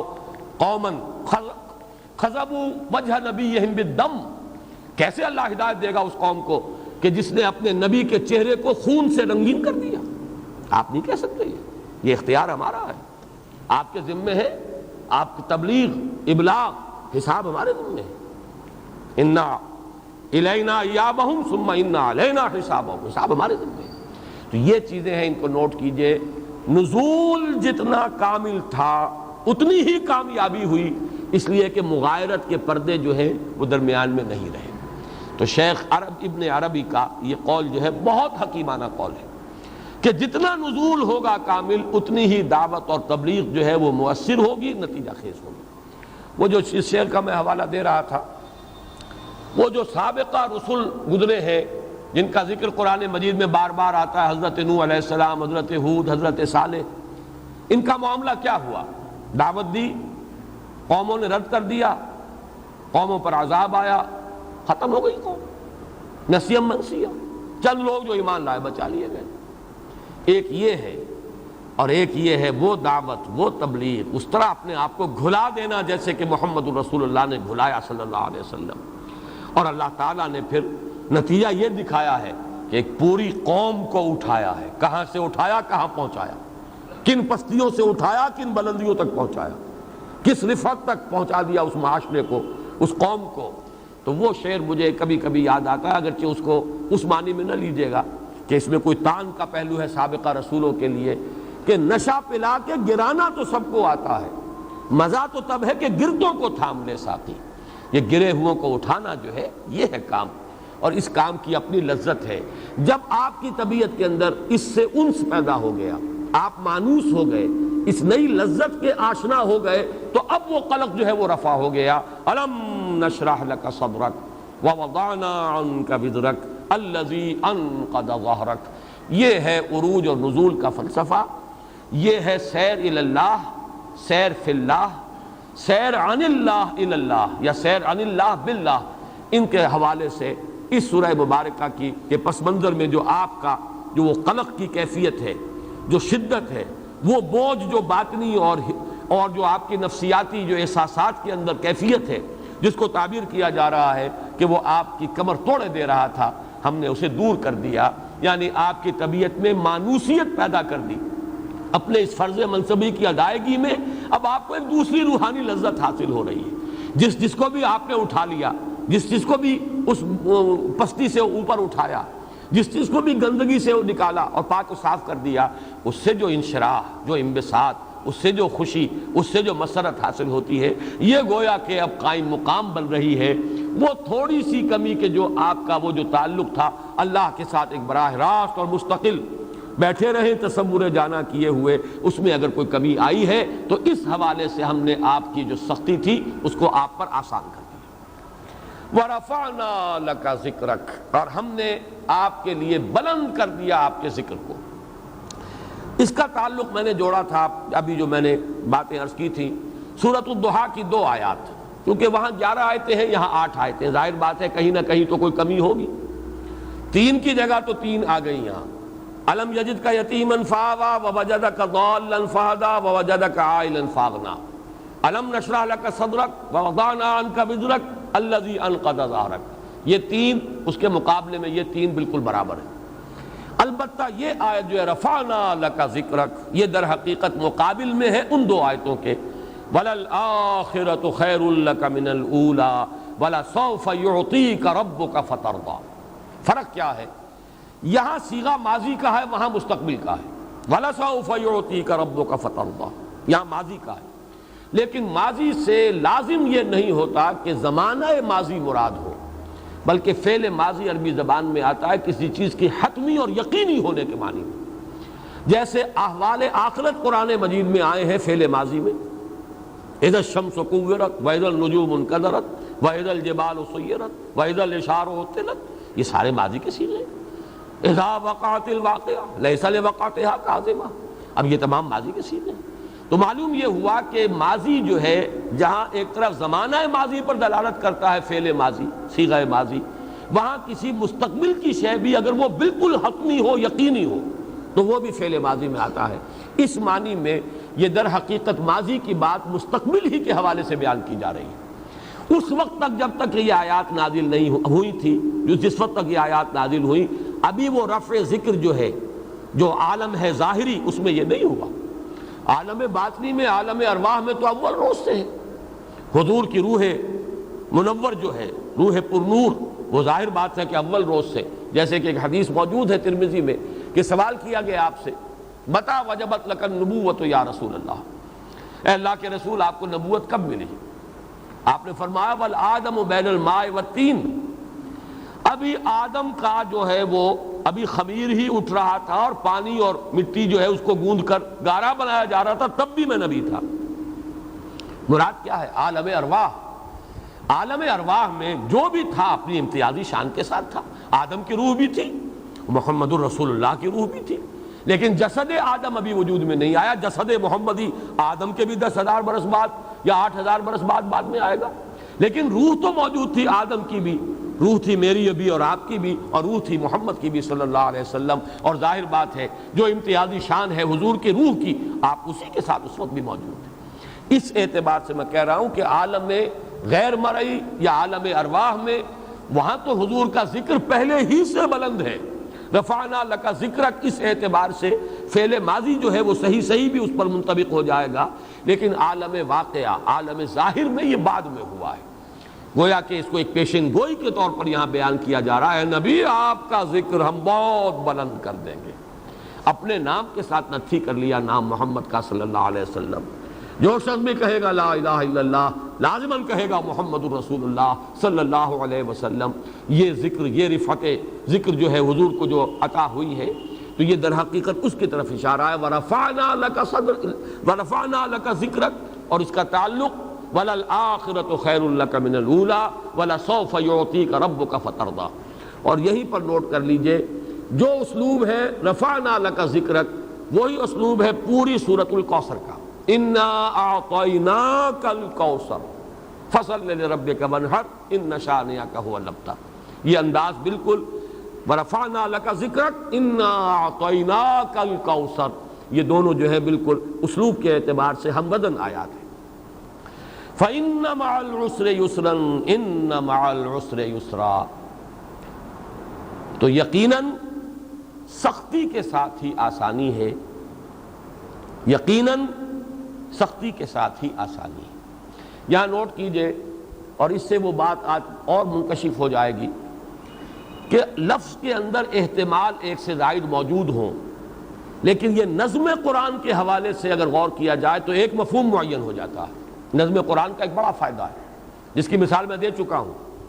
آخری آیت جو ہے سورۃ اللیل کی، وَلَسَوْفَ يَرْضَىٰ، ان قریب وہ راضی ہو جائے گا۔ کون راضی ہو جائے گا؟ پورا احتمال ہے اللہ راضی ہو جائے گا۔ جسے راضی کرنا چاہتا ہے ابو بکر، وہ راضی ہو جائے گا، اور یہ بھی احتمال ہے کہ ابو بکر راضی ہو جائے گا رضی اللہ تعالی عنہ۔ لیکن کیا یہاں مراد کون سا ہے؟ یہ معین ہوا جب آپ نے تقابل کیا سورۃ الضحیٰ سے، جب حضور سے خطاب ہوا وَلَسَوْفَ يُعْطِيكَ رَبُّكَ فَتَرْضَىٰ، یہاں پر راضی ہونے والے کون ہیں؟ اللہ نہیں، محمد صلی اللہ علیہ وسلم۔ یہاں قطعیت کے ساتھ بات آ گئی کہ مراد کون ہے؟ راضی ہو جائیں گے آپ اے محمد صلی اللہ علیہ وسلم۔ اور یہ مقام نبوت ہے، وہ مقام صدیقیت ہے، سورہ صدیقی ہے، لہذا وہاں تعین کے ساتھ ہم کہہ سکتے ہیں کہ مراد ہے یقیناً وہ راضی ہو جائے گا، یعنی ابو بکر راضی کر دیے جائیں گے، وہ راضی ہو جائیں گے۔ دو احتمال تھے لیکن ایک معین ہو گیا نظم کے حوالے سے، جب کمپیریٹیو سٹڈی آپ نے کی سورۃ اللیل کی سورۃ الضحیٰ کے ساتھ۔ اسی طرح یہاں پر نوٹ کیجئے، عام طور پر عربی زبان میں عسر اور یسر کا تعلق ہے مالی تنگ حالی اور مالی فراخی سے۔ عسر کہتے ہیں تنگی کو، فقر ہے، فاقہ ہے، کھانے کو کم ہے، تنگ دستی ہے، یہ عسر ہے۔ اور یسر کا لفظ عام طور پر آتا ہے فراخی ہے، رزق کی، ہر چیز جو ہے فراوانی کے ساتھ موجود ہے، مرفع الحال ہے، انسان خوشحال ہے. لیکن یہ کہ یہاں اس معنی میں نہیں آیا. اس کا فیصلہ کیسے کریں گے؟ اس لیے کہ میں نے عرض کیا تھا کہ یہ جو 12 صورتیں ہیں، چار صورتوں کے یہ 4 گروپ جو آئے ہیں، ان میں آخری جو شروع کی تھی پریزائڈنگ پوزیشن میں وہ سورۃ الاعلیٰ، اس میں جو فرمایا گیا تھا وَنُيَسِّرُكَ لِلْيُسْرَىٰ. اب ظاہر بات ہے کہ یہاں پہ یسر سے مراد یہ فراخی جو ہے مالی فراخی نہیں ہے، اور الیسرا وہ سب سے بڑی آسانی. آگے چل کر وہ مضمون زیادہ کھلا پچھلی صورت میں، سورۃ اللیل میں، فَأَمَّا مَنْ أَعْطَىٰ وَاتَّقَىٰ وَصَدَّقَ بِالْحُسْنَىٰ فَسَنُيَسِّرُهُ لِلْيُسْرَىٰ وَأَمَّا مَنْ بَخِلَ وَاسْتَغْنَىٰ وَكَذَّبَ بِالْحُسْنَىٰ فَسَنُيَسِّرُهُ لِلْعُسْرَىٰ. اب اس سلسلے میں جب یہ الفاظ آئے تو اس سے مراد عسر اور یسر یہ گویا کہ عام ہیں، سختی، مشکل، آسانی، نرمی، اسی میں طبعاً آ جائے گا فراخی بھی اور تنگ دستی بھی. لیکن محض فراخی اور تنگ دستی یہاں مراد نہیں ہے، بلکہ اس سلسلہ سور کا جو مضمون چلا آ رہا ہے اس کے حوالے سے مراد آسانی ہے، چاہے وہ داخلی مشکل ہو، اندر کا قلق ہو، ہم ہو، غم ہو، حزن ہو، چاہے وہ ظاہری ایک کرب کی کیفیت ہے، تکلیف ہے، انسان کو کوئی جسمانی جو ہے اذیت پہنچ رہی ہے، یہ سب عسر میں آ جائیں گے. جیسے کہ صحابہ کرام نے سختیاں جھیلی، جیسے کہ خود حضور نے بعد کے دور میں سختیاں جھیلی، فقر و فاقہ بھی آپ پر آیا ہے. 3 برس جو ہے شیب بنی ہاشم میں جو آپ محصوری کی عالم میں رہے ہیں خاندان بنی ہاشم کے ساتھ، تو فقر اور فاقے کی شدید ترین کیفیت آپ پر آئی ہے اور پورے خاندان بنی ہاشم پر آئی ہے. وہ ساری چیزیں ہیں، لیکن یہ کہ یہاں اصل میں یہ عسر اور یسر وہ اس داخلی کیفیات کے ساتھ. یہ سختی تو ضرور ہے اے محمد آپ پر، آپ کو اس عروج سے نزول کی طرف جو اترنا پڑ رہا ہے، آپ کو یہ سیر فی اللہ سے ذرا ہٹ کر سیر عن اللہ باللہ کی کیفیت کی طرف جو لوٹایا جا رہا ہے، یہ سختی ہے، لیکن اس سختی کے ساتھ آسانی بھی ہے. وہ آسانی میں بیان کر چکا. جب آپ اپنی اس دعوت کے نتیجے دیکھیں گے، جب اس کے ثمرات سامنے آئیں گے، کون کس پستی سے ابھرا ہے اور کہاں جا پہنچا ہے. ابو ذر غفاری ڈاکو تھا اور کہاں پہنچا ہے، جس کے بارے میں حضور خود فرماتے ہیں کہ من کان یسرہ ان ینظر الی زہد عیسی فلینظر الی صاحب ابی ذر. اگر کسی شخص کو اس بات سے خوشی حاصل ہو کہ وہ حضرت عیسیٰ کا زہد اپنی آنکھوں سے دیکھ لے، تو میرے اس دوست اور میرے اس ساتھی ابو ذر کو دیکھ لے. بلندی میں وہاں پہنچا دیا. کس نے پہنچایا؟ محمد الرسول اللہ صلی اللہ علیہ وسلم. تو آپ کو انشراح صدر اس سے حاصل نہیں ہوتا ہوگا، اس سے کتنی خوشی اور مسرت حاصل ہوتی ہوگی. اللہ نے مجھے ذریعہ بنایا، میرے ذریعے سے کس کو کہاں سے کہاں تک پہنچا دیا. جب حضرت علی سے حضور فرما رہے ہیں لا یہدی اللہ بک رجلا واحدا خیر لک من حمر النعم، تو حضور کے ذریعے سے تو پھر جہاں جہاں تک خیر پہنچا ہے، ان مع العسر یسرا ان مع العسر یسرا. یقیناً اے نبی کسی ایک پہلو سے سختی جھیلنی پڑتی ہے، تبھی کوئی آسانی کی بات، کوئی نرمی کی بات، کوئی سہولت کی بات، کوئی انشراح صدر کی کیفیت. وہ جو میں نے کل آپ کو سنایا تھا غالب کا مصرع، رکتی ہے میری طبع تو ہوتی ہے رواں اور. جو ذرا سی کہیں بندش آتی ہے جب کھلتی ہے تو پھر اس کے اندر ایک نئی روانی ہوتی ہے، نیا جوش، نئی فراوانی کی کیفیت. ان مع العسر یسرا ان مع العسر یسرا. اب آخری حصہ رہ گیا 2 آیات پر مشتمل، یہ ہے سورۃ الضحیٰ کی آخری 3 آیات کے مقابل. فاما وہاں تھا فاما الیتیم فلا تقہر واما السائل فلا تنہر واما بنعمت ربک فحدث. اور اس میں میں نے عرض کیا تھا کہ حضور کے مقام و مرتبے سے مناسبت رکھنے والی تو واقعتاً صرف آخری آیت ہے، ورنہ پہلی دونوں چیزیں تو تحصیل حاصل. حضور اس مقام پر پہلے سے فائز تھے. وہ شفقت خلق پر، وہ لوگوں کی ہمدردی، وہ لوگوں کی خدمت میں ہمہ تن لگے رہنا، یہ تو پہلے سے تھا. اما الیتیم فلا تقہر واما السائل فلا تنہر. یہ دونوں چیزیں تو حضور صلی اللہ علیہ وسلم کے مزاج میں بتمام و کمال پہلے سے موجود تھی. لیکن یہ کہ یہ ہماری ہدایت و رہنمائی کے لیے وہاں پر یہ چیزیں بھی آ گئیں، جیسے سورہ مدثر کی آیات 4، 5، 6، وہ جو میں نے آپ کو کل بھی حوالہ دیا تھا. البتہ ایک آیت وَأَمَّا بِنِعْمَةِ رَبِّكَ فَحَدِّثْ، جو آپ پر احسان ہوا ہے، جیسے کہ سورہ بنی اسرائیل میں فرمایا اِنَّ فَضْلَهُ كَانَ عَلَيْكَ كَبِيرًا. اے نبی آپ پر اللہ کا فضل بہت بڑا ہوا ہے۔ تو جتنا بڑا فضل ہوا ہے اب اتنی ہی آپ کو اس کی ذمہ داری ادا کرنی ہے۔ یہ ہے در حقیقت فَأَمَّا بِنِعْمَةِ رَبِّكَ فَحَدِّثْ۔ یہاں جو بات آئی ہے یہ آیتیں دو ہیں، بات ایک ہی ہے۔ اس ایک آیت میں بھی واقعہ یہ ہے کہ اسی عروج اور نزول کا جو فلسفہ ہے اسی کے حوالے سے بات سمجھ میں آئے گی۔ فَإِذَا فَرَغْتَ فَانصَبْ، جب آپ فارغ ہو جائیں تو پھر مشقت جھیلیے، کمر کس لیجیے، کھڑے ہو جائیے ہمارے حضور میں، رات بھر کھڑے رہیں، آپ لو لگائیے ہم سے، کیجئے مراقبہ، فارغ ہو جائیں۔ یہاں لفظ نوٹ کیجئے، فَإِذَا فَرَغْتَ فَانصَبْ وَإِلَىٰ رَبِّكَ فَارْغَب، اور پھر اپنے رب کی طرف ہمہ تن متوجہ ہو جائیں۔ اب دیکھیے حضور کا کوئی لمحہ بھی اللہ تعالیٰ سے جو ہے جس کو کہا جائے کہ محجوبی میں گزرا ہے تو ناممکن ہے، لیکن یہاں کو خاص بات ہے نا کہ وہ سیر عن اللہ الی اللہ، تبلیغ اور دعوت، وہ نزولی کیفیت، اس میں کچھ نہ کچھ فرق واقع ہوا ہے، اس کی انٹینسٹی میں کمی واقع ہوئی ہے، وہی شاخ گزر رہی تھی محمد پر صلی اللہ علیہ وسلم۔ لہذا کہا گیا جب آپ فارغ ہو جائیں تو ہمہ تن بہمہ وجوہ، اب اپنے رب کی طرف متوجہ ہو جائیں، راغب ہو جائیں، اسی کی طرف اپنا پورا رخ کر لیں۔ اس کو بھی سمجھ لیجئے کہ اس کے بھی دو درجے ہیں۔ ایک یہ فراغت جو ہے اور عروج اور نزول روزانہ کا سائیکل بھی تھا کہ جو حضور کی زندگی میں جاری تھا، اور اس کو مولانا روم نے بڑی خوبصورتی سے تشبیہ دی ہے۔ جو واٹر سائیکل ہے ہماری دنیا میں، واٹر سائیکل کیا ہے؟ سمندروں سے بخارات اٹھ رہے ہیں اور یہ گویا کہ ڈسٹلڈ واٹر ہے، اب بالکل پاک صاف، ساری امپیورٹیز تو سمندر میں رہ گئی، اب تو یہ ڈسٹلڈ واٹر ہے جو جا رہا ہے اوپر بخارات کی شکل میں، ویپرز اوپر جا کر کنڈنس ہوئے، بادل بنے، ہوا بادلوں کو کہیں سے کہیں لے گئی، اب وہاں جا کر وہ بارش بن کر برسے۔ یہ نزول ہو رہا ہے، یہ پانی کا عروج ہو رہا ہے۔ عروج میں پانی نہایت پاک صاف، کوئی امپیورٹی نہیں، بالکل صاف پانی، اور نزول میں وہی پانی فضا کو صاف کرتا ہے، فضا کی آلائشوں کو اپنے اندر جذب کرتا ہے۔ اگر غبار تھا اس کو دھو رہا ہے، درختوں پر غبار تھا ان کو دھو کر وہ غبار اپنے ساتھ لے کر زمین پر آ رہا ہے، پھر زمین کا میل کچیل صاف کر رہا ہے، سارا گند جو ہے وہ نالوں میں سے ہو کر اور دریاؤں میں سے ہو کر پھر سمندر میں پہنچ گیا۔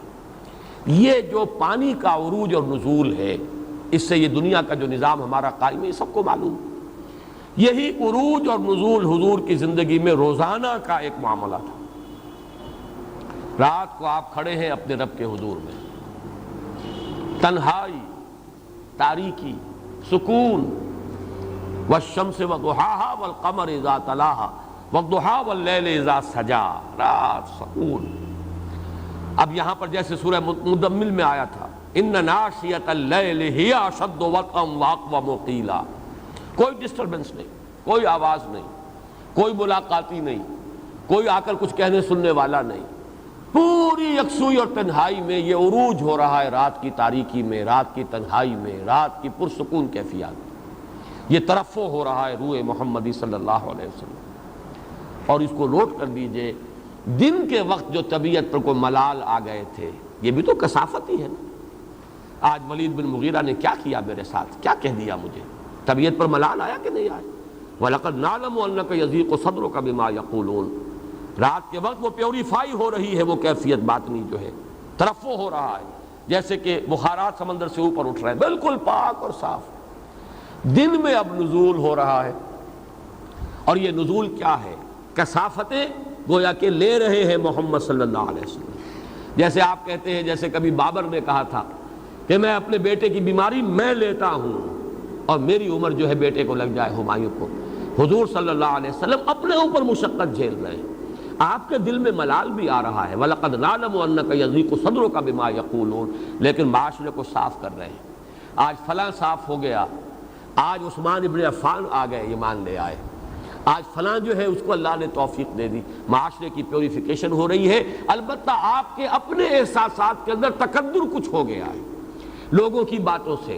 لوگوں کے جملوں سے، لوگوں کے تان سے، لوگوں کے طنز سے۔ پھر رات آئی ہے، پھر کھڑے ہو گئے ہیں، پھر وہ پیوریفیکیشن ہے، پھر وہ بخارات ہے، اوپر کی طرف جا رہے ہیں، پھر وہ عروج ہے۔ یہ عروج اور یہ نزول، یہ گویا کہ 24 گھنٹے کا یہ سائیکل تھا جو محمد الرسول اللہ صلی اللہ علیہ وسلم کی زندگی میں جاری رہا۔ فَإِذَا فَرَغْتَ یعنی دن کی مشقت سے جب آپ فارغ ہو جائیں، ظاہر بات ہے رات کو تو دعوت و تبلیغ وہاں نہیں تھی، یہ تو ہمارے ہاں جو ہے سارا سسٹم بدل گیا، جو راتوں کو ہم بیٹھ کر دعوت و تبلیغ کرتے ہیں، ورنہ اس زمانے میں نہ بجلی تھی نہ روشنیاں تھیں، سارا جو کاروبار ہے دنیا کا وہ بھی، اور ساری جو بھی تعلیم ہے اور تبلیغ ہے، تذکیر ہے، وہ بھی سب دن میں، رات کا وہ وقت پرسکون۔ یہ عروج اور یہ نزول، فَإِذَا فَرَغْتَ فَانْصَبْ وَإِلَىٰ رَبِّكَ فَارْغَب، اور دن میں اسی عروج اور نزول کی طرف سورہ مزمل اور سورہ مدثر رہنمائی کرتی ہیں۔ رات کا عروج، یا ایھا المزمل قم اللیل الا قلیلا نصفہ او انقص منہ قلیلا او زد علیہ ورتل القرآن ترتیلا انا سنلقی علیک قولا ثقیلا ان ناشئۃ اللیل ہی اشد وطئا واقوم قیلا ان لک فی النہار سبحا طویلا۔ دن کے وقت تو بڑی مشقت ہے، آپ کی بھاگ دوڑ ہے، خلق خدا سے رابطہ قائم کرنا ہے، کہیں چوک میں کھڑے ہو کر دعوت دینی ہے، کہیں کسی کے گھر پر جا کر دستک دینی ہے، کسی نے کوئی جلا کٹا جملہ کہہ دینا ہے، کسی نے کچھ اور سنا دینا ہے۔ طائف میں تینوں سے جا کر ملاقات کی اور تینوں نے ایسے تلخ جملے کہے، واقعہ یہ ہے کہ جگر سے پار ہو جانے والے تیر کے مانند وہ جملے تھے، سنیں۔ لیکن دن کے وقت جو ہے وہ جھومنا ہے، رات کو کھڑے رہا کرو۔ اور نزول جو ہے وہ سورہ مدثر میں، یا ایھا المدثر قم فانذر وربک فکبر۔ اب یہ جو آپ کو انذار اور تکبیر رب کے فرائض سر انجام دینے ہیں، یہ دن کے وقت ہے۔ تو ایک تو یوں سمجھیے ڈائرنل یہ ویریشن ہے، عروج اور نزول مسلسل، اس پر بھی اس کا اطلاق ہوگا۔ فَإِذَا فَرَغْتَ فَانْصَبْ وَإِلَىٰ رَبِّكَ فَارْغَب۔ جب آپ اس دعوت و تبلیغ، فرائض رسالت کی ادائیگی سے جب آپ رات کو فارغ ہو جائیں تو پھر کمر کس لیجیے،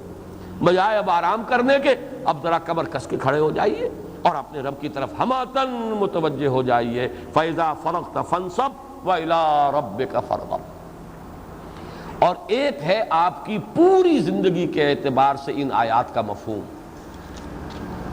پوری زندگی جب تکبیر رب بھی آپ کے سامنے ہو، صرف انذار نہیں، تکبیر رب، اے نبی آپ کو اللہ کی کبریائی کا نظام قائم کرنا ہے، اللہ کے دین کو غالب کرنا ہے۔ جب یہ غلبہ دین کی وہ مقصد یا منزل جو ہے وہ آ گئی، مقصد پورا ہو گیا، اذا جاء نصر اللہ والفتح ورأیت الناس يدخلون فی دین اللہ افواجا فسبح بحمد ربک واستغفر انہ کان توابا۔ میں نے عرض کیا تھا کہ یہ دونوں صورتیں، سورۃ الکوثر اس کا تعلق ہے انا رفعنا لک ذکرک سے، اور سورۃ النصر اس کا تعلق ہے فَإِذَا فَرَغْتَ فَانْصَبْ سے۔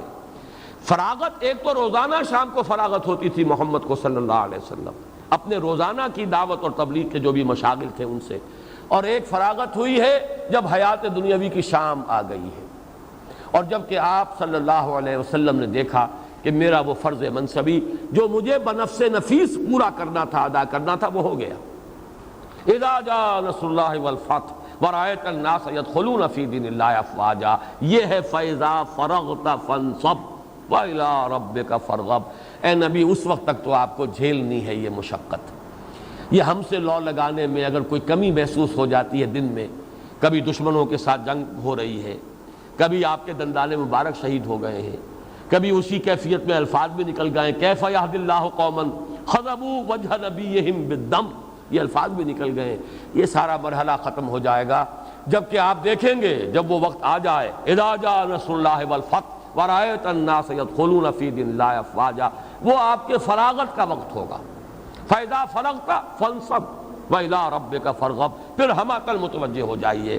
اور اسی کیفیت کا ظہور ہوا ہے، نوٹ کر لیجئے۔ جب یہ کیفیت بالفعل پیدا ہو گئی، اذا جاء نصر اللہ والفتح ورأیت الناس يدخلون فی دین اللہ افواجا، اس کے بعد حضور کی جو کیفیت اگر آپ سیرت کا مطالعہ کریں گے صاف نظر آئے گا کہ اب حضور پر زندگی کا جو دنیا کی زندگی ہے اس کا ایک ایک لمحہ شاخ گزر رہا ہے،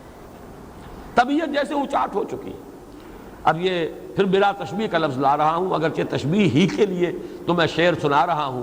کہ دنیا کی محفلوں سے اکتا گیا ہوں یارب، بالکل ویسا محسوس ہوتا ہے خاص طور پہ حجۃ الوداع کے بعد جو بھی دن آپ کے گزرے ہیں، 80-81 دن غالباً ہے کہ جو آپ اس دنیا میں حیات دنیاوی کا جو بقیہ وقت ہے، معلوم ہوتا ہے کہ اس کا ایک ایک لمحہ آپ پر شاق گزر رہا ہے۔ اب آپ دنیا میں اس میں رہنے کے لیے گویا کہ آمادہ نہیں تھے۔ اسی کا ظہور ہوا ہے مرض وفات میں۔ شدید کیفیت جو ہے ذرا سی تھوڑی دیر کے لیے ریلیف ہوئی تھی تو آپ باہر آ گئے تھے۔ حضرت عباس اور حضرت علی رضی اللہ تعالیٰ عنہما یہ دونوں آپ کے تیمارداروں کی حیثیت سے اندر ہی تھے حضور کے پاس، باہر مسجد میں جماعت ہو رہی تھی، حضرت ابو بکر رضی اللہ تعالیٰ عنہ امامت کر رہے تھے۔ تبھی یہ ذرا سنبھلی افاقہ ہوا تو حضور ایک ہاتھ آپ نے حضرت عباس کے کندھے پر رکھا ہوا ہے، دوسرا دست مبارک جو ہے وہ حضرت علی کے کندھے پر ہے، باہر آئے۔ حضرت ابو بکر کو آہٹ ہو گئی، اندازہ ہو گیا، پیچھے ہٹنے لگے، آپ نے اشارہ کر دیا نہیں، امامت تم ہی کرو۔ خود آ کر حضرت ابو بکر کے پہلو میں بیٹھ گئے، اور ایک روایت یہ ہے کہ اب اصل میں حضرت ابو بکر حضرت حضور کی پیروی کر رہے تھے، اور بقیہ پوری جماعت جو ہے وہ حضرت ابو بکر کی پیروی کر رہی تھی۔ جو بھی حرکت تھی، رکوع میں جانا، سجدے سے سر اٹھانا، یہ حضور کی اتباع میں حضرت ابو بکر اور حضرت ابو بکر کی امامت میں بقیہ جماعت ادا کر۔ اس کے بعد آپ نے فرمایا جب نماز ہو گئی، اللہ نے اپنے ایک بندے کو اختیار دیا کہ چاہے تو وہ اسے پسند کر لے اور چاہے تو دنیا میں رہے۔ اس پر حضرت ابو بکر رو پڑے، لوگ حیران ہوئے کہ یہ کیا بات، روئے کیوں؟ وہ پہچان گئے کہ حضور نے فیصلہ کر لیا۔ انبیاء کو یہ آپشن ملتا ہے، یہ آپشن اور عام انسانوں کے لیے نہیں ہے، انبیاء کے لیے۔ آپ چاہیں تو بس آپ کا فرض منصبی تو پورا ہو گیا، جتنا آپ کے ذمہ تھا، you have done your duty. اب چاہیں تو آ جائیے، واپس تشریف لے آئیے، اور چاہیں ابھی آپ دنیا میں رہنا چاہیں تو ٹھیک ہے، رہیے۔ تو اللہ نے ایک بندے کو اختیار دیا، اور اللہ نے اور بندے نے چن لیا، اللہ ہی کو چن لیا، اللہ ہی کو پسند کر لیا۔ حضرت ابو بکر رو پڑے۔ پھر یہ بھی آپ نے، یہ تو اکثر جو سیرت کی کتابیں ہیں، حیات طیبہ میں، حیات دنیاوی میں آخری الفاظ جو آپ کی زبان مبارک سے نکلے ہیں، اللہم فی الرفیق الاعلی، اللہم فی الرفیق الاعلی۔ گویا کہ وہ جو چوائس تھا آپ کا، اب تو رفیق اعلیٰ ہی کی طرف مراجعت ہے، اب یہاں رہنے کو قطعاً دل جو ہے آمادہ نہیں۔ یہ کیفیت ہے اصل میں فَإِذَا فَرَغْتَ فَانْصَبْ وَإِلَىٰ رَبِّكَ فَارْغَب۔ یہ جو رسالت کی ذمہ داریاں ہیں، اِنَّا سَنُلْقِي عَلَيْكَ قَوْلًا ثَقِيلًا، جب تک تکمیل نہیں ہوتی یہ سختی آپ کو جھیلنی پڑے گی۔ یہ تھوڑا سا بھی اگر کوئی فصل ہو گیا ہے، حالانکہ فصل حقیقتاً نہیں ہے، لیکن خلق کے ساتھ مشغولیت کی وجہ سے، آپ کے اپنے احساسات کے اعتبار سے ہم سے جو تعلق میں کوئی کمی آتی ہے، جھیلنی ہوگی، برداشت کرنی ہوگی۔ ان مع العسر یسرا، ان مع العسر یسرا، فاذا فرغت فانصب وإلی ربک فارغب۔ جب آپ فارغ ہو جائیں، جیسا کہ میں نے عرض کیا، ایک روزانہ کی فراغت تھی رات کی، جس کے بعد فانصب کیا ہے، مشقت جھیلیے اور اپنے رب کی طرف راغب ہو جائیے۔ یہ رات کا قیام ہے، قیام اللیل۔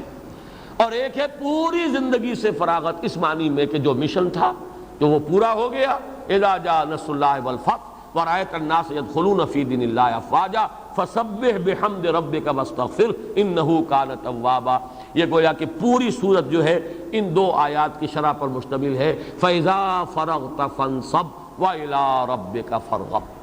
بارک اللہ لی ولکم فی القرآن العظیم ونفعنی وإیاکم بالآیات